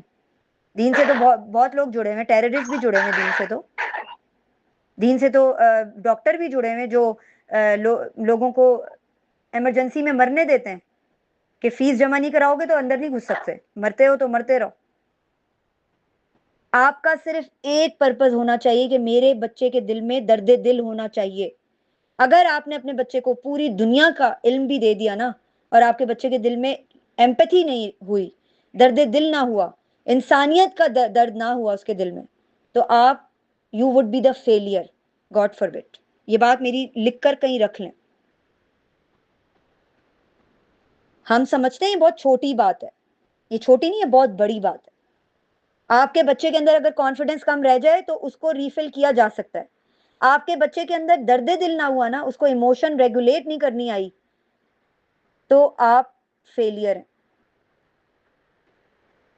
इस बात को समझने की कोशिश नहीं करते हम, बस दीन दीन दीन, नमाज नमाज नमाज। आपने कहा कि पहले वो मेरे पीछे पड़ा होता था, अब मैं उसके पीछे पड़ी होती हूँ। क्यों पड़ी होती हैं? What's a big deal? नहीं पढ़े? उसको बता दें कि बेटा नमाज, क्योंकि अभी वो 8 साल का है, 10 साल तक आपने उसको कोशिश करनी है कि नमाज के लिए आप करें करें, उसको लेकर आए, लेकिन आपका बिहेवियर ठीक नहीं है। You have to work on your behaviour. Fun loving way में अपने बच्चे के साथ खुद को क्लोज करें, फन लविंग वे में। हमसे बच्चों के सामने हंसा ही मर के जाता है, हमसे स्माइल ही नहीं होती, हम हंस नहीं सकते, हम स्माइल नहीं कर पाते, हम बच्चों के साथ हाई फाइव नहीं कर सकते, हम बच्चों के साथ फिजिकल टच करने में इतने शाय होते हैं, तो हम अपने बच्चों की शायनेस को कैसे खत्म करेंगे? हमें अपने बच्चे को फिजिकल टच देना बड़ा जरूरी है, स्पेशली लड़कों को। बच्चे को दिन में हक कितनी बार करती हैं, इट मैटर्स। बच्चे को गाल पे प्यार कितनी बार करती हैं, इट मैटर्स। बच्चे के साथ फिजिकल टच, उसको टैप कर दिया बैक पर, उसका हाथ पकड़ लिया प्यार से, उसका गाल सहला दिया, ये सब मैटर करती हैं चीजें। Warmth, physical and mental warmth और अफेक्शन बच्चे को हर वक्त चाहिए। बच्चे के साथ फन लविंग वे में बात करें। तुम्हें पता है हम मिलके भी ये काम कर सकते हैं। बच्चे के साथ एक्टिविटीज रखें। बोरिंग तरीके से आप बच्चे को अगर पढ़ाना भी चाहेंगी तो वो नहीं पढ़ेगा। और 8 साल की उम्र में आपको कैम्ब्रिज और आइल्स की पढ़ी है, उसकी ओ लेवल्स की पढ़ी हुई है, तो आप देखें कि आप कहाँ खड़ी हुई हैं। आपको फिक्र इस बात की होनी चाहिए कि मेरे बच्चे के अंदर वो एट्रीब्यूट्स डेवलप हो रहे हैं जो अल्लाह और उसके नबी की नहज पे 12 साल की उम्र तक रेस करने का हुक्म है अपने बच्चे को। मैं उसमें कामयाब हूं या फेलियर हूं? कैम्ब्रिज तो बच्चा 25 साल में भी कर सकता है, क्या मसला है? क्यों जल्दी है? किस बात की जल्दी है? लेकिन पढ़ाई बच्चा 25 साल में भी कर लेगा, लेकिन अगर उम्र गुजर गई तो आप बच्चे के एट्रीब्यूट्स नहीं बदल सकते। बच्चे को फिजिकल टच दें, बच्चे को अपने साथ क्लोज करें, बच्चे को दीन दीन का रट्टा लगाना बच्चे के सामने छोड़ दें। जिस चीज का रट्टा बच्चे के सामने लगाया जाता है ना, बच्चे को उस चीज से परखाश हो जाती है, बच्चा एलर्जिक हो जाता है। ये बात याद रखिएगा। एक्टिविटीज पर लेकर आए। मजीद आप करिकुलम के ऊपर यह है कि आपके बहुत सारे मसाइल हैं, आप इन चीज़ों को पहले ओवरकम करने की कोशिश करें उम्मे अब्दुल्ला। और मैं आपको ये सजेस्ट करूंगी कि होम स्कूलिंग वर्कशॉप मैंने की हुई है, उसमें रिकॉर्डिंग भी आपको मिल जाएगी, और सेशंस भी जाकर गो थ्रू करें, शायद आपको हेल्प मिल सके। आगे जो चीज़ें हैं, अगर आप वाकई जेनुअनली जेनुअनली दीन पे काम करना चाहती हैं, तो दीन सिर्फ नमाज, रोज़ा, ज़कात, हज, उम्रा और कुरान नहीं है। कुरान की रूह को समझे बगैर कुरान के ऊपर चलने के लिए बच्चे को मोटिवेट नहीं कर सकती आप। बच्चे को अपने घर में अगर चलता फिरता कुरान, दीन, अल्लाह नजर नहीं आ रहा, अल्लाह की रहमानियत, माँ के रहम करने के तरीके में, बाप के रहम करने के तरीके में, आसपास के माहौल में नहीं नजर आ रही, तो वो अल्लाह को कभी पहचान ही नहीं सकता, ना अल्लाह की रहमानियत को जान सकता है। ये बात याद रखिएगा। आपके घर के रूल्स, आपके घर के की बाउंड्रीज, आपका बिहेवियर, ये सब चीजें आपके बच्चे को रेस कर रही हैं, याद रखिएगा। आप अपने अंदर वो चीजें पैदा करके जीना शुरू कर दें। बच्चे को छोड़ें, leave him alone. Leave him alone का मतलब बच्चे के ऊपर डंडा रख के खड़े होना छोड़ दें। बच्चे का स्केड्यूल बनाएं, बच्चे को बाउंड्रीज दें, कंडीशनल करें चीजों को, लेकिन उसको बाउंड्री के अंदर फ्रीडम से जिंदा रहने दें। वो नहीं पढ़ रहा, छोड़ दें अभी, अभी देखें कि उसके अंदर क्या स्किल्स हैं, उसको स्पोर्ट्स का एक्सपोजर दें, उसको बेकिंग सिखाएं, उसके साथ इंडोर एक्टिविटीज में इंडल्ज करें खुद को, बीइंग अ मदर, उसकी फ्रेंड बने। फ्रेंड बनने का मतलब नहीं है कि बाउंड्रीज पे कॉम्प्रोमाइज कर दें। So I think you need a proper counselling और कोचिंग। आपको रेगुलर बेसिस पे सेशंस 1-on-1 लेने चाहिए और उसके ऊपर गाइडलाइंस वीकली बेसिस पर लेकर आप चीज़ों को करेंगी तो आपकी बहुत हेल्प होगी। उसके अलावा there are multiple parenting sessions on YouTube channel. आप अपने आप को ग्रो करें, आपका बच्चा खुद ग्रो होगा। ये जो समझाने वाले लेक्चर्स हैं वो अगर मैं आपको देना शुरू हो जाऊं तो आप सो जाएंगी, गहरी नींद सो जाएंगी, मैं आपको सही बता रही हूँ। वो तो फिर बच्चा है। बच्चे समझते नहीं हैं, बच्चे जो देखते हैं बच्चे वही करते हैं। आप अपना सिर्फ बोलने का तरीका बदल लेंगी ना, आपका बच्चा उसी को कॉपी करेगा। आप अगले 1 महीने में देखेंगे आपका बच्चा आपकी 2 कॉपी बन के बोल रहा है। आप घर में इंग्लिश कितनी बोलती हैं?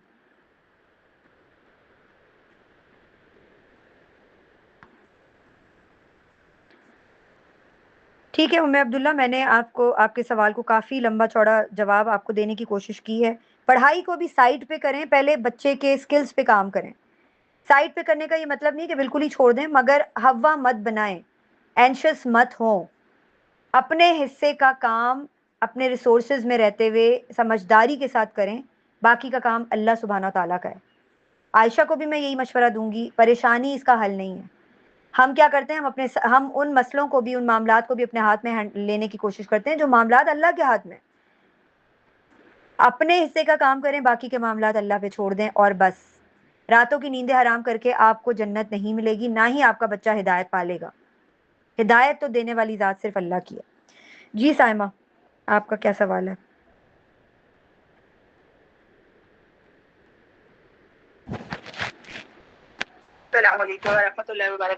वालेकुम अस्सलाम। मैंने काफी आपकी बात सुन ली है। मेरा छोटा सा क्वेश्चन था। मेरी नवासी जो है वो 5 साल की है और नवासा जो है वो 1.5 साल का है। वो दोनों भी जाहिर है बच्चे बहुत लड़ते हैं। मुझे सिर्फ ये था, बड़ी को हम समझाते हैं और वो बहुत करती भी है। छोटे के लिए मुझे ये पूछना था कि क्या 1.5 साल का बच्चा ये बात समझता है कि वो बहन को मार रहा है? हालांकि वो खेल रहा होता है, खेलते खेलते उसको पता नहीं, जाहिर है बच्चे के केमिकल्स ही होंगे दिमाग के। उसको होता है कि वो बहन के बाल खींच लेगा, उसको धक्का दे देगा। जाहिर है वो भी बच्चा है, 5 साल की जो है वो भी फिर थोड़ी फ्रस्ट्रेट होती है और वो भी उसको एक आध धक्का लगा देती है, सारा कुछ कर देती है। हम वैसे जो अमूमन हम करते हैं, उसकी मदर भी करती है और मैं भी, नानो भी, कि हम उसको जाके ना बड़े प्यार से उसको कहते हैं, आपने बहन को मारा है, उसको हाई हुई है, आपको करें थोड़े से उसके बाल ना जेंटली उसके बाल भी पकड़ के खींचते हैं, फिर नहीं करेगा। मुझे उससे लगता है ओके मुझे थोड़ा सा गाइड कर दें कि उसके साथ कैसे डील करना चाहिए। यही कि उसको 5 मिनट्स के लिए, ये 5 मिनट्स में नहीं बल्कि 2 मिनट्स भी एनफ है उसके लिए, कि उसको अलग से बिठा दें कि आपने बहन को हिट किया है, तो क्या करना चाहिए? देखें, अब नेक्स्ट टाइम जब वो करे तो आपने दोनों बहन भाई को खड़ा करके उनके सामने बैठकर, नील डाउन होकर, आई कांटेक्ट मेंटेन करके, चाहे आप हो या चाहे उनकी मदर हो, उनको बताना है इस पे ज़ीरो टॉलरेंस है बेटा। बिल्कुल उस बच्चे के साथ आई कांटेक्ट मेंटेन करके, उसके दोनों शोल्डर से उसको पकड़ के हिटिंग इज, जी जी बिल्कुल। आप 4 से 5 दफ़ा 4 से 5 दफ़ा ये काम करेंगी ना, आप देखेंगी कि बच्चा जो है, ये हमें लगता है कि ये मजाक है या बच्चा नहीं समझेगा। इवन मैं आपको बताऊं कि बच्चा जब 4-5 दफ़ा अपनी उस जगह पे बैठना सीख जाएगा ना, तो जब उसको गुस्सा आया करेगा और वो देखेगा कि मम्मा इज वॉचिंग मी या नानो इज वॉचिंग मी, तो वो खुद जाकर वहां बैठेगा कि I am not feeling right now good, तो बेटर कि मैं अपनी उस जगह पे जाके बैठूं, अपने आप को रेगुलेट करूं, काम डाउन हूं, रिलैक्स करूं। हो सकता है शुरू में वो बहुत तंग करे।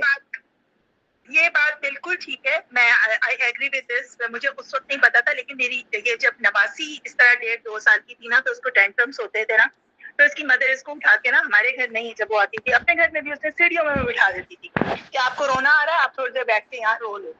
तो वो ना रोती थी और मतलब पहले तो शुरू में उसको होता था कि मुझे पनिश किया है, लेकिन उसके बाद हमने ऑब्जर्व किया कि जब उसका मूड ठीक नहीं होता था, अकेली थी, जब वो उसको किसी पे गुस्सा आता था, कुछ होता था, तो वो उठ के ना जाके खुद सीढ़ियों में बैठ जाती और मैं परेशान हूँ और मुझसे कोई बात ना करे और ना वो आप वाली बात बिल्कुल ठीक है, तो वो इसी तरह करती है। जी, और आप अपनी 5 साल की नवासी के साथ भी यही करें। अगर वो बदतमीजी कर रही है उसको भी यही बोलें कि that is the place you have to sit. मुझे और बिल्कुल आपकी voice should not be harsh और रिजिड। आपको बहुत सॉफ्टली उसको टच करके सॉफ्टली उसको बताना है, बेटा I think you are feeling disturb. आप वहाँ बैठो, अपने आप को काम डाउन करो, आइज क्लोज करो, ब्रीद इन ब्रीद आउट करो, यू विल बी रिलैक्स। जब आप रिलैक्स हो जाओ देन वी विल टॉक इंशाल्लाह। उसको मतलब हम क्या करते हैं, हम गुस्से में करते हैं ना सब चीज़ें, तो बच्चा कभी भी गुस्सा करना नहीं छोड़ता। फिर दूसरी चीज़ मैं आपको ये बता रही थी कि आप सिर्फ ये टिप अप्लाई करें, आप अमेज हो जाएंगे। 1.5 साल के बच्चे को अगर आपने हाथ पकड़ के बता दिया कि ये रैपर यहाँ नहीं होता बेटा, वो देखेगा आपकी शक्ल, या रोएगा या रेजिस्ट करेगा। 2-3 दफा जब आप उसके हाथ से वो रैपर वो नहीं उठा रहा होगा, आप उससे उसका हाथ अपने हाथ में लेके वो रैपर उठाएंगी, उसको लेके जाएंगी डस्टबिन के पास, उसको फेंकेंगी। आप देखेंगी वो ये 4 से 5 दफा प्रैक्टिस करने के बाद वो खुद ये काम कर रहा होगा। लेकिन करते हैं, आप ठीक कह रही हैं, आप बिल्कुल ठीक कह रही हैं। वो खुद से टिश्यू पेपर मतलब दूध गिराता है और उसके बाद टिश्यू पेपर लेकर आता है, टिश्यू पेपर से वो साफ करता है, फिर डस्टबिन में फेंक कर आता है। तो ये वो प्रैक्टिसेस हैं है वो। और जी, एग्जैक्टली बिल्कुल बिल्कुल वो अच्छा। और फिर मतलब चूंकि चीजें लर्न कर रहा है, तो बड़े एक ये भी बड़ी मजे की बात है कि उससे कुछ बात करें ना, तो उसको जब तक समझ नहीं आती वो करता रहता है। उस वक्त तक वो करता रहता है जब तक वो पूरी तरह जुमले को समझ नहीं लेता। 3 से 4 दफा अगर वो जुमला कहें तो वो सुनता है उतनी देर तक।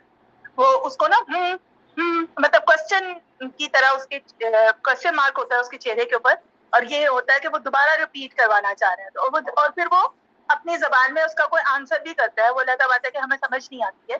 ये बात आपकी ठीक है। मुझे अच्छा यही हो रहा था कि मैं अच्छा दोनों को आराम से, क्योंकि बड़ी बहन तो उसको हिट नहीं करती, वो समझती है इस बात को, लेकिन बच्चा है कभी वो चिढ़ भी जाती है।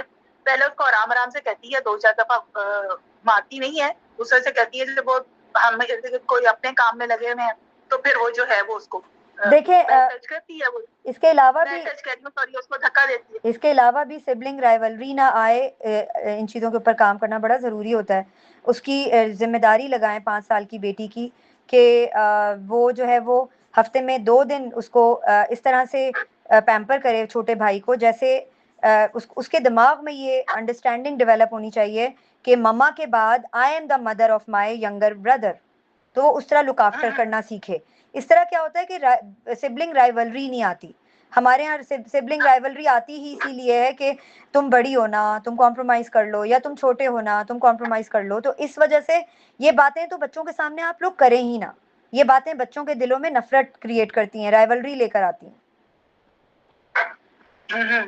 उसकी बजाय दोनों को इक्वली ट्रीट किया जाए, चाहे छोटा है चाहे बड़ा है, और मतलब दोनों के साथ एक जैसी होना चाहिए। ये नहीं कि नहीं, अल्हम्दुलिल्लाह ये खासा फर्क है कि वो बहुत बहुत ज्यादा केयर करती है अपने छोटे भाई की, उसकी चीजें संभालेगी, उसका ध्यान रखेगी। अगर मामा इधर उधर हो गई है, वो माँ के ऊपर बहुत डिपेंडेंट है बेटा, तो वो पहले वो खुद भी थी, तो वो माँ की गैर मौजूदगी में बहुत ज्यादा ख्याल करती है अपने भाई का। नहीं, लेकिन भाई को भी होना चाहिए ना, भाई को भी होना चाहिए। तो भाई को अभी से ट्रेन करें, यानी जब भाई लड़ता है बहन से और वो जब अपने आप को रेगुलेट कर ले उस कॉर्नर पे बैठ के, तो फिर उसको बोले हक करो, दोनों को हक करवाएं, दोनों को स्माइल करवाएं, प्यार करवाएं, टॉयज दे के खेलने के लिए बिठाएं, ताकि भाई भी अंडरस्टैंड करे कि he has to be affectionate towards his sister.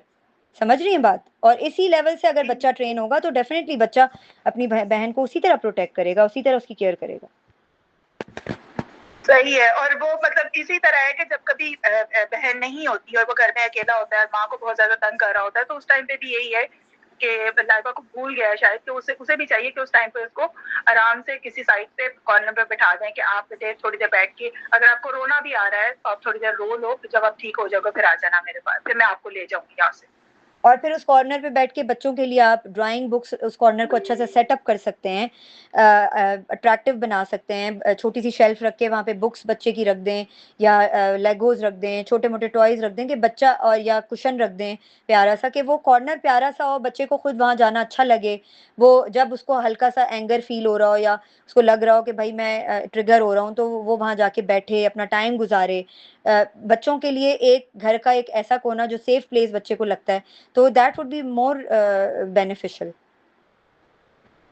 ठीक है, जज़ाकल्लाह, बहुत शुक्रिया। बारकल्लाह फीक जी। दीनिस्टिक औरा, आपका हैंड रेज हुआ है। जी, मेरा क्वेश्चन इससे रिलेटेड था कि मेरी सिस्टर है, वो जॉब पे जाती हैं और उनकी 2 बेटियां हैं। एक जो है वो 8 साल की है और दूसरी जो है वो 4.5 साल की है। तो वो जो है फिर वो मेरे पास होती हैं, लेकिन जब उनकी मदर आ जाती है वापस, तो फिर वो वापस अपनी मदर के पास होती हैं और उनकी मदर जो है वो जॉब से थकी हुई आती हैं या फिर आई don't no because of job burden में भी आ गई हुई है, मतलब कि चीख चिल्लाकर जो है अपनी बात मनवाना या फिर जो है वो रो लेना और रोना भी वो एक्टिंग से, ये एक तो बच्चा रो रहा होता है और एक जो है एक्टिंग कर रहा होता है कि मेरी बात मान ली जाए। तो इस मामले में जो है वो मेरी सिस्टर से भी काफ़ी इस चीज़ पे डिस्कशन होती है कि जो है ये चीज़ इनकी जो है उस पर बहुत ज़्यादा इफेक्ट कर रही है। तो अब मुझे समझ नहीं आता कि मैं ऑब्वियसली इनकी जो ब्रिंगिंग अप है या जो भी है वो तो उनकी मदर ने करनी है, बट जो टाइम वो मेरे पास है मैं चाहती हूँ कि वो जो है उनको क्वालिटी टाइम गुजरे और वो कुछ सीखें मुझसे। और ये मोबाइल होगा तो सेटिस्फाई होंगे, चुप करके बैठी रहेंगी, जैसे अब ले लेंगी तो वो जो है चीखना चिल्लाना स्टार्ट कर देंगी। तो बंदा कहता है यार इतना चीख रही है तो इनको वापस कर दो मोबाइल।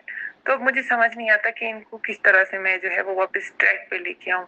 हाँ, ये इनकी मदर की रिस्पॉन्सिबिलिटी है ऑब्वियसली, बट मैं चाहती हूँ कि जो टाइम मेरे पास हो वो जो है मैं इनको सही तरह से मतलब कि मैनेज कर सकूँ उस टाइम को और वो मुझे डिस्टर्ब ना करें और वो टाइम अच्छे से गुजर जाए। देखें, पहली चीज़ तो ये कि बच्चे जो है ना वो जितना माँ की सुनते हैं ना और किसी की नहीं सुनते, ठीक है। और आपकी आवाज़ बीच में जो है ना वो डिस्ट्रैक्ट हो गई थी, तो मुझे थोड़ा सा चीज़ें समझ नहीं आई। अगर आप समराइज़ करके दोबारा, क्योंकि बहुत लंबी बात की आपने और मुझे शायद इंटरनेट इशू की वजह से, डिस्ट्रैक्शन की वजह से नहीं समझ आई। आप अगर रिपीट कर दें दोबारा इन समरी।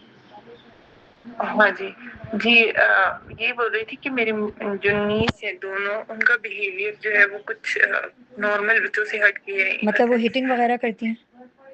जी जी, इवन हिटिंग करती हैं और मिसबिहेव करती हैं। आप उनको किसी चीज से मना करेंगे आपको वापस बैठ जाएंगी और बहुत हार्ड किस्म का, like you are not my mother, कि आप मुझे इस तरह से मना। स्कूल में होंगी तो स्कूल में वो बिल्कुल एक नॉर्मल बच्चे की तरह जो है बिहेव करेंगी, लाइक कि इतनी मासूम सी मासूम इनोसेंस की बात भी नहीं करेंगी और जो है यहाँ पे जो है वो उधम मचाएंगी और चीजों को मतलब कि उनको कोई ऑर्गेनाइज चीज हो वो उनको पसंद ही नहीं आ रही होती जब तक वो जो है उस चीज को खराब नहीं कर लेती। और गुस्सा करना, बात बात पे चीखना चिल्लाना, वो चीज मुझे उनमें ना ये चीज खत्म करनी है। मुझे ये बताएं कि आप उसी उनके घर में रहती हैं? जी जी जी, मेरी सिस्टर जो है वो मेरे जो चच्चू की बेटे हैं उनको ही दी हुई है। हम लोग जॉइंट फैमिली बेसिकली। तो आप के कमरे में वो कैसे आ जाती हैं आपकी परमिशन के बगैर? नहीं नहीं, मैं खुद ही उनको लेके आती हूँ क्योंकि उनकी माता जो है वो यहाँ नहीं होती, तो फिर वो जो है मुझे उनको लाना पड़ता है अपने रूम में और उनको जो बिजी रखना पड़ता है, वरना तो, जो है वो नहीं, आप पहली चीज़ तो ये कि आप उनकी मदर से बात करें। ये दिस इज़ नॉट फेयर कि वो आप डिस्टर्ब हो रही हैं अपनी नीसेस को रखकर और सारा कुछ। देखिए, what is wrong and what is right you should better know, ठीक है। क्योंकि देखें, वो आपकी बात नहीं सुन रही, वो आपको ये कह रही हैं you are not my mother, you are not our mother, और किसी तरह उन चीज़ों को फॉलो नहीं कर रही किसी भी तरीके से। तो आप केयर टेकर तो नहीं है या गवर्नेंस तो नहीं है ना, ठीक है। आप उनके साथ प्यार मोहब्बत से बैठकर बॉन्ड बनाने की कोशिश करें, उनको स्टोरीज सुनाएं, थोड़ा उनके साथ टाइम स्पेंड करें, खेलें कुछ बैडमिंटन या इंडोर कुछ करें एक्टिविटी वगैरह। तो मे बी कि वो they would start loving you, के इनकी कंपनी अच्छी है खाला की और हमें मज़ा आता है या वट, तो फिर वो शायद आपकी बात सुनने के मूड में आ जाएं। कितनी एजेस है उनकी? 8 एंड और दूसरी जो है छोटी वाली वो 4.5। हाँ, तो वो 8 वाली को देखकर ही 4.5 वाली भी जो है स्पॉइल हो रही हैं। तो आप पहले तो एक तो ये कि अपनी सिस्टर से बात करें कि वो उन दोनों से बैठकर स्ट्रिक्टली उनको बताएं कि उनको they are not suppose to go beyond the boundary. दूसरी बात ये कि आप अपने कमरे के कुछ रूल्स एंड रेगुलेशंस लिखकर अपने वॉल या अपने डोर पे पेस्ट कर दें, और जब वो आए तो उनसे कहें ये बेटा ये आप पढ़ लें, ठीक है, ये मेरे कमरे के रूल्स एंड रेगुलेशंस हैं, इनको आपने फॉलो करना है, ठीक है। वरना फिर इसका आप वे आउट सोचें कि पेनल्टी के तौर पे आप उनको क्या कर सकती हैं। दूसरी बात यह है कि प्यार मोहब्बत जो बच्चे को समझ आती है ना, वो गुस्सा या वो समझ नहीं आती दूसरी चीज़ें। तो इससे बेहतर ये है कि आप बच्चों उनके साथ बैठकर बोलें, उनको उनसे बात करें कि आई वाज थिंकिंग कि हम मिलकर थोड़ा सा टाइम अच्छा स्पेंड किया करें, कुछ एक्टिविटीज़ किया करें, रेगुलर बेसिस पे नहीं तो हफ्ते में 2-3 दिन एक दिन बेकिंग रख लें, एक दिन बैडमिंटन खेलने बाहर चले जाएं या पार्क ले जाऊं मैं आपको, और they would be excited. If they would be excited so फिर ग्रेजुअली आप उनके साथ स्टोरी टेलिंग भी करें, उनके साथ डिफरेंट इंटेलेक्ट रेज करने वाला कंटेंट स्क्रीन टाइम करें, अच्छा हो, जो जिससे उनका इंटेलेक्ट भी रेज हो और उनके अंदर थोड़ी सेंसिबिलिटी भी रेज हो। 4 साल वाली तो थोड़ी छोटी है, मगर वो बड़ी को देखकर जो है वो उसके एक्शंस वही हो जाएंगे। तो बाकी यह है कि आप की बॉन्डिंग अगर वर्क कर जाती है तो वो फिर आपकी बात भी सुनेंगी, सारा कुछ करेंगी। मगर ये कि अगर वो नहीं सुन रही हैं, मिसबिहेव भी कर रही हैं, और ये एक दिन की कहानी नहीं है, ये आप इट्स अ ग्रेजुअल प्रोसेस, या आपको इसमें 1-2 महीने भी लग सकते हैं। इट डिपेंड्स कि वो कितनी ज़्यादा बिगड़ी हुई हैं, या बिगड़ी हुई मीन्स के मिसबिहेव करती हैं, या कितना ज़्यादा इनका पुराना प्रॉब्लम है ये। तो इट डिपेंड्स ऑन दैट कि हाउ अर्ली, मतलब ये कितना अर्ली उससे टाइम से चल रहा है और ये कितना क्विकली जो है वो वर्क करता है। तो इसके लिए फिर आपको एक पेशेंस के साथ चीज़ों को डील करना होगा। हो सकता है कि वक्ती तौर पर ये आपके साथ लगे कि आपकी बॉन्डिंग बन रही है, मगर जब इनका दिल करे कोई काम करने का तो उसमें आपकी बात ना सुने, आपसे मिसबिहेव करें, तो आपको फिर ये इन चीज़ों के ऊपर देखना पड़ेगा। Like it depends, vary to situation to situation ये वेरी करती है चीज़ ना। तो आपको उसी सिचुएशन के अकॉर्डिंग ही फिर डिसीजन लेना पड़ेगा। सही सही। और दूसरा मुझे पूछना था कि अगर आपको एक बच्चे की ट्रेनिंग करनी है तो वो कौन सी जो है एज या फिर मंथ से स्टार्ट हो जाती है? पैदाइश से ही हो जाती है। आप पैदाइश से पहले जब बच्चा कंसीव होता है तो तब से ही हो जाती है। हम समझते हैं ऐसा नहीं है। हमारा एनवायरनमेंट जो है ना, वो कंसीव के बाद बच्चा हर चीज़ सुन रहा होता है। 20 हफ्तों के बाद, 20 वीक्स के बाद बच्चे के कॉग्निटिव जो स्ट्रक्चर्स हैं वो बनना शुरू हो जाते हैं। हम समझते हैं ऐसा नहीं है। आप देखें ना कि ये ज्यूज़, हम बचपन से सुनते हुए आ रहे हैं कि ज्यूज़ जो ख़वातीन होती हैं, उनको रिलीजियसली रेज़ करने के लिए डिफरेंट एनवायरनमेंट उनको दिया जाता है, वो एक्सरसाइजेस करती हैं, नट्स खाती हैं, उनका जंक फूड बंद हो जाता है, वो हेल्दी डाइट और हेल्दी एनवायरनमेंट लेती हैं। हमारे यहाँ क्या होता है, हम बीमार समझते हैं खुद को, बिस्तर से उठते नहीं हैं, हम एक्सरसाइज नहीं करते, हम हेल्दी डाइट नहीं लेते, हम खाने पकाने से बचने के लिए हम बाहर से मंगवा लेते हैं, हम लोगों को खुश करने में लगे रहते हैं, गीबतों में लगे रहते हैं, गाने सुन रहे हैं तो मूवीज़ चल रही हैं, तो ये सब चीज़ें बच्चे के ऊपर बहुत अफेक्ट करती हैं। हम कहते हैं हमारा बच्चा बहुत हाइपर एक्टिव है या सुपर एक्टिव है, ये माँ के ऊपर डिपेंड करता है कि माँ कितना काम रही है ड्यूरिंग द प्रेगनेंसी पीरियड, और उसने कितनी रेसिटेशन ऑफ कुरान की है, कितनी पॉन्डरिंग की है, कितना तदब्बुर किया है। हर चीज़ बच्चे के ऊपर अफेक्ट डाल रही होती है, क्या खाया है, उसका खाना पीना, हर चीज़ बच्चे के ऊपर अफेक्ट डाल रही होती है। और पैदाइश के बाद फिर वो बच्चे की पेरेंटिंग शुरू हो जाती है। बच्चा जब दुनिया में आता है तो उसका दिमाग एक खाली स्लेट की तरह होता है, खाली पेपर की तरह होता है, और वो फिर जब अपने उसके माहौल में से जो जो चीज़ें आती जाती हैं वो स्लेट भरती चली जाती है, भरती चली जाती है, और बच्चा जो जो देख रहा होता है वो कर रहा होता है, वो वही करता है, कॉपी कैट होता है वो बेसिकली। 8 साल 7 साल की उम्र तक बच्चा कॉपी कैट होता है, सुनता है लेकिन जो देखता है उसी को एब्जॉर्ब, स्पंज की तरह वो हर चीज़ एब्जॉर्ब कर रहा होता है। जैसे मैग्नेट होता है, मैग्नेट जो है वो छोटे से छोटा, बारीक से बारीक मेटल भी डिटेक्ट करके अपने उस पे ले लेता है, अट्रैक्ट कर लेता है। तो बच्चा भी ऐसे ही करता है। सही सही। जज़ाकल्लाह खैरन कसीरा। बारकल्लाह फीक। और किसी का कोई सवाल नहीं है तो हम इसको रैप अप करते हैं, काफ़ी लंबा सेशन हो गया जी। और किसी का कोई सवाल है? जी आयशा। बस एक छोटा सा क्वेश्चन था, वो ये था कि अब जो बातें हम सोचते हैं अपने खुद के दिमाग से कि हमें कोई पता लगी, उसका हमने खुद से अपनी तरफ से काम किया, तो अमूमन ये पता लगता है कि भाई ये भी तरीका गलत था। तो एक कोई मतलब एक सिंपल सा इसका आंसर दे दें। आई नो उसका आंसर कुरान सुनना ही होगा, लेकिन थोड़ा सा उसको एक्सप्लेन कर दें कि हमें कैसे पता लगे कि हमें किस चीज को किस तरह से डील करना है, और मतलब हमारे अंदर वो फहम आ जाए कि जैसे हमें एक बात पता चली, जैसे मुझे एक बात पता चली थी, मैंने उसको इम्प्लीमेंट जो किया वो थोड़ा सही तरीके से ठीक नहीं किया, तो इस फहम को मतलब बढ़ाने के लिए या सीखने के लिए हम क्या चीज कर सकते हैं? ये फ़हम तो किताबें पढ़ने से आता है, कुरान सीखने से आता है, अपनी ग्रोथ पे काम करने से आता है, अपना ग्लोबल इंटेलेक्ट रेज़ करने से आता है, अपना दुनिया में क्या हो रहा है अवेयरनेस लेने से आता है, अपने अंदर कॉन्फिडेंस बिल्ड करने से आता है, ऐसे लोगों की गैदरिंग और कंपनी में रहने से आता है जो आपका इंटेलेक्ट रेज़ करने में आपकी हेल्प कर सकें। इस तरह के सेशंस लेने से आता है कि जहाँ पे आप को समझ आ रही हो कि कुरान को इस एंगल से भी देखा जा सकता है।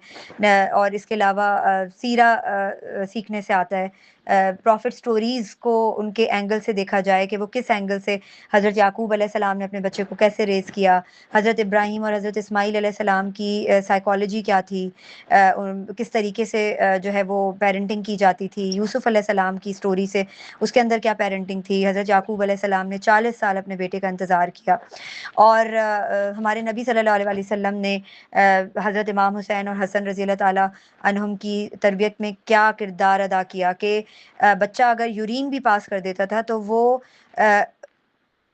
अपनी बॉडी को मूव नहीं करते थे कि बच्चा सुकून से यूरिन पास कर ले, उसके बाद वो फिर उसको क्लीन करने के लिए या जो भी करने के लिए, यानी वो हिलते तक नहीं थे कि बच्चा डिस्टर्ब ना हो जाए।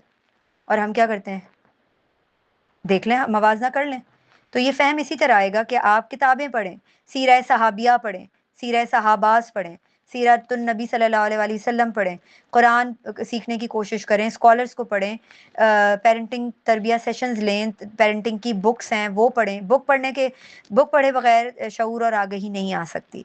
और जो पढ़ रहे हैं उसको सिखाने की कोशिश करें, सिर्फ पढ़ते ना रहें। जो पढ़ रहे हैं 2-3 लोग पकड़ लें कि देखो मैंने तुम्हें पता है, अपनी 2-3 फ्रेंड्स पकड़ लें जो पेरेंटिंग कर रही हैं, उनसे बात डिस्कस करें। खैर की कोई भी बात आपको पता है, वो बल्लिगु अन्नी वलौ आया, हमारे नबी सल्लल्लाहु अलैहि वसल्लम की हदीस है कि एक खैर की बात भी, एक हदीस भी पता है उसको आगे पहुंचाओ। यही हमारा मकसद है। अल्लाह ने हमें इसीलिए दुनिया में भेजा है। उम्मा के बच्चों की जिम्मेदारी लेने की कोशिश करें, अल्लाह ताला आपके बच्चों की जिम्मेदारी ऐसे लेगा कि आपकी सोच है। तो इसके लिए यही है। तो आप कुछ रिकमेंड कर देंगी, क्योंकि जो सीरा की किताबें हैं वो बड़े सुपरफिशियल लेवल पे होती है, मतलब मुझे हमारे नबी सल्लल्लाहु अलैहि वसल्लम के बचपन की किताब, बचपन की कोई किताब है, आप गूगल करें, आपको पीडीएफ भी शायद मिल जाए। हमारे नबी सल्लल्लाहु अलैहि वसल्लम का हमारे नबी सल्लल्लाहु अलैहि वसल्लम का अखलाक बच्चों के साथ, वो किताब पढ़ें। हमारे नबी सल्लल्लाहु अलैहि वसल्लम का बचपन वो पढ़ें कि वो बचपन में कैसे थे, या हमारे नबी की बच्चों के साथ किस तरह से। आपने वो वाकया सुना है जब एक बच्चा था, उसका तोता मर गया था, और हमारे नबी सल्लल्लाहु अलैहि वसल्लम उसकी ताज़ियत के लिए जब गए बच्चे के पास, तो उसके लेवल पे बैठकर उसके साथ आंखों में आंखें डालकर उससे ताज़ियत ऐसे की जैसे कोई बड़ा इंसान किसी इंसान के मरने पे ताज़ियत करता है, आंसुओं के साथ। और हम क्या करते हैं, हम कहते हैं क्या मुसीबत है, ऐसे थोड़ी होता है। हम बच्चों को बच्चों की तरह समझते हैं, बच्चा भी एक इंसान है और बच्चे को भी वही रिस्पेक्ट चाहिए जो हमें चाहिए। और हमारे नबी सल्लल्लाहु अलैहि वसल्लम किसी के साथ भी बात करते थे तो पूरी की पूरी बॉडी उसकी तरफ घुमा लेते थे, उसकी आंखों में आंखें डालकर अपने सारे सेंसेस को उसकी तरफ मुतवज्जा करके बात करते थे। हम क्या करते हैं, हम तो अपने शौहरों से भी, जब वो हम किचन में काम कर रहे होते हैं, चम्मच खाने में चलाते हुए देख रहे होते हैं, हाँ हाँ बोलें बोलें क्या कह रहे हैं, या अपने बच्चों से कहते हैं हाँ हाँ बेटा बोलो जल्दी करो, क्या क्या कह रहे हो, मैं खाना बना रही हूँ, सालन लग जाएगा। इस तरह बात हो रही होती है। तो इसकी कोई आप ना अपने ग्रुप पे या कहीं पे भी आप इस तरह के कुछ बुक्स शेयर कर दें अलॉन्ग विद द ऑथर, ताकि थोड़ी आसानी हो। जी बिल्कुल, इंशाल्लाह। बस ये ज़हन में रखें कि डेली बेसिस पे आपकी ग्रोथ हो रही हो, आप कुछ ना कुछ सीख रहे हो। आप किचन में काम कर रही हैं, आप किसी नुमान अली खान का कोई सेशन लगा के बैठ जाएं। आप किचन में काम कर रही हैं, आप पेरेंटिंग का कोई सेशन लगा लें, उसका किसी भी स्कॉलर का लगा लें। और आप ऑडियो बुक्स हैं, आप ऑडियो बुक्स तलाश करें यूट्यूब चैनल के ऊपर, ऑडियो बुक्स उर्दू में हैं, आप वो लगा लें, चलते फिरते वो आपके कानों में पड़ती रहें। आप जो है वो कर लें, मेरे दिमाग से निकल गया, एक बात आई थी, क्या कह रही थी मैं, पता नहीं। पेरेंटिंग के ऊपर बहुत सारी बुक्स हैं, और ऑडियो की बात कर रही हूँ। एटॉमिक हैबिट्स के नाम से एक बुक है, वो पढ़ें कि हमारी हैबिट्स क्या होनी चाहिए डेली बेसिस पे। और 7 अच्छा, बुक रीडिंग और बुक लिसनिंग दोनों का एक ही इफेक्ट होता है? नहीं नहीं ना, नहीं रीडिंग बेटर है। नहीं, देखिए रीडिंग इजीली कर सकती हैं तो रीडिंग डेली बेसिस पे करें। ये बात याद रखिएगा कि मोमिन का हर आने वाला दिन पिछले दिन से बेहतर होता है। जी जी अगर आपके अंदर ग्रोथ डेली बेसिस पे नहीं हो रही तो आप फिर काम कंसिस्टेंसी के साथ नहीं कर सकती। ठीक है, बारकाल्लाह। I hope everything is clear. किसी और का कोई क्वेश्चन नहीं है तो हम इसको रैप अप कर देते हैं। अल्लाह सुब्हानहू ताला हम सबके लिए इस्तिकामत और हिम्मत और ताकत दें कि हम अपने दिलों की और दिमागों के ज़ंग को साफ कर सकें। सुब्हानकल्लाहुम्मा व बिहम्दिका अशहदु अल्ला इलाहा इल्ला अंता अस्तगफिरुका व अतूबु इलैक। अस्सलामु अलैकुम व रहमतुल्लाहि व बरकातुहू।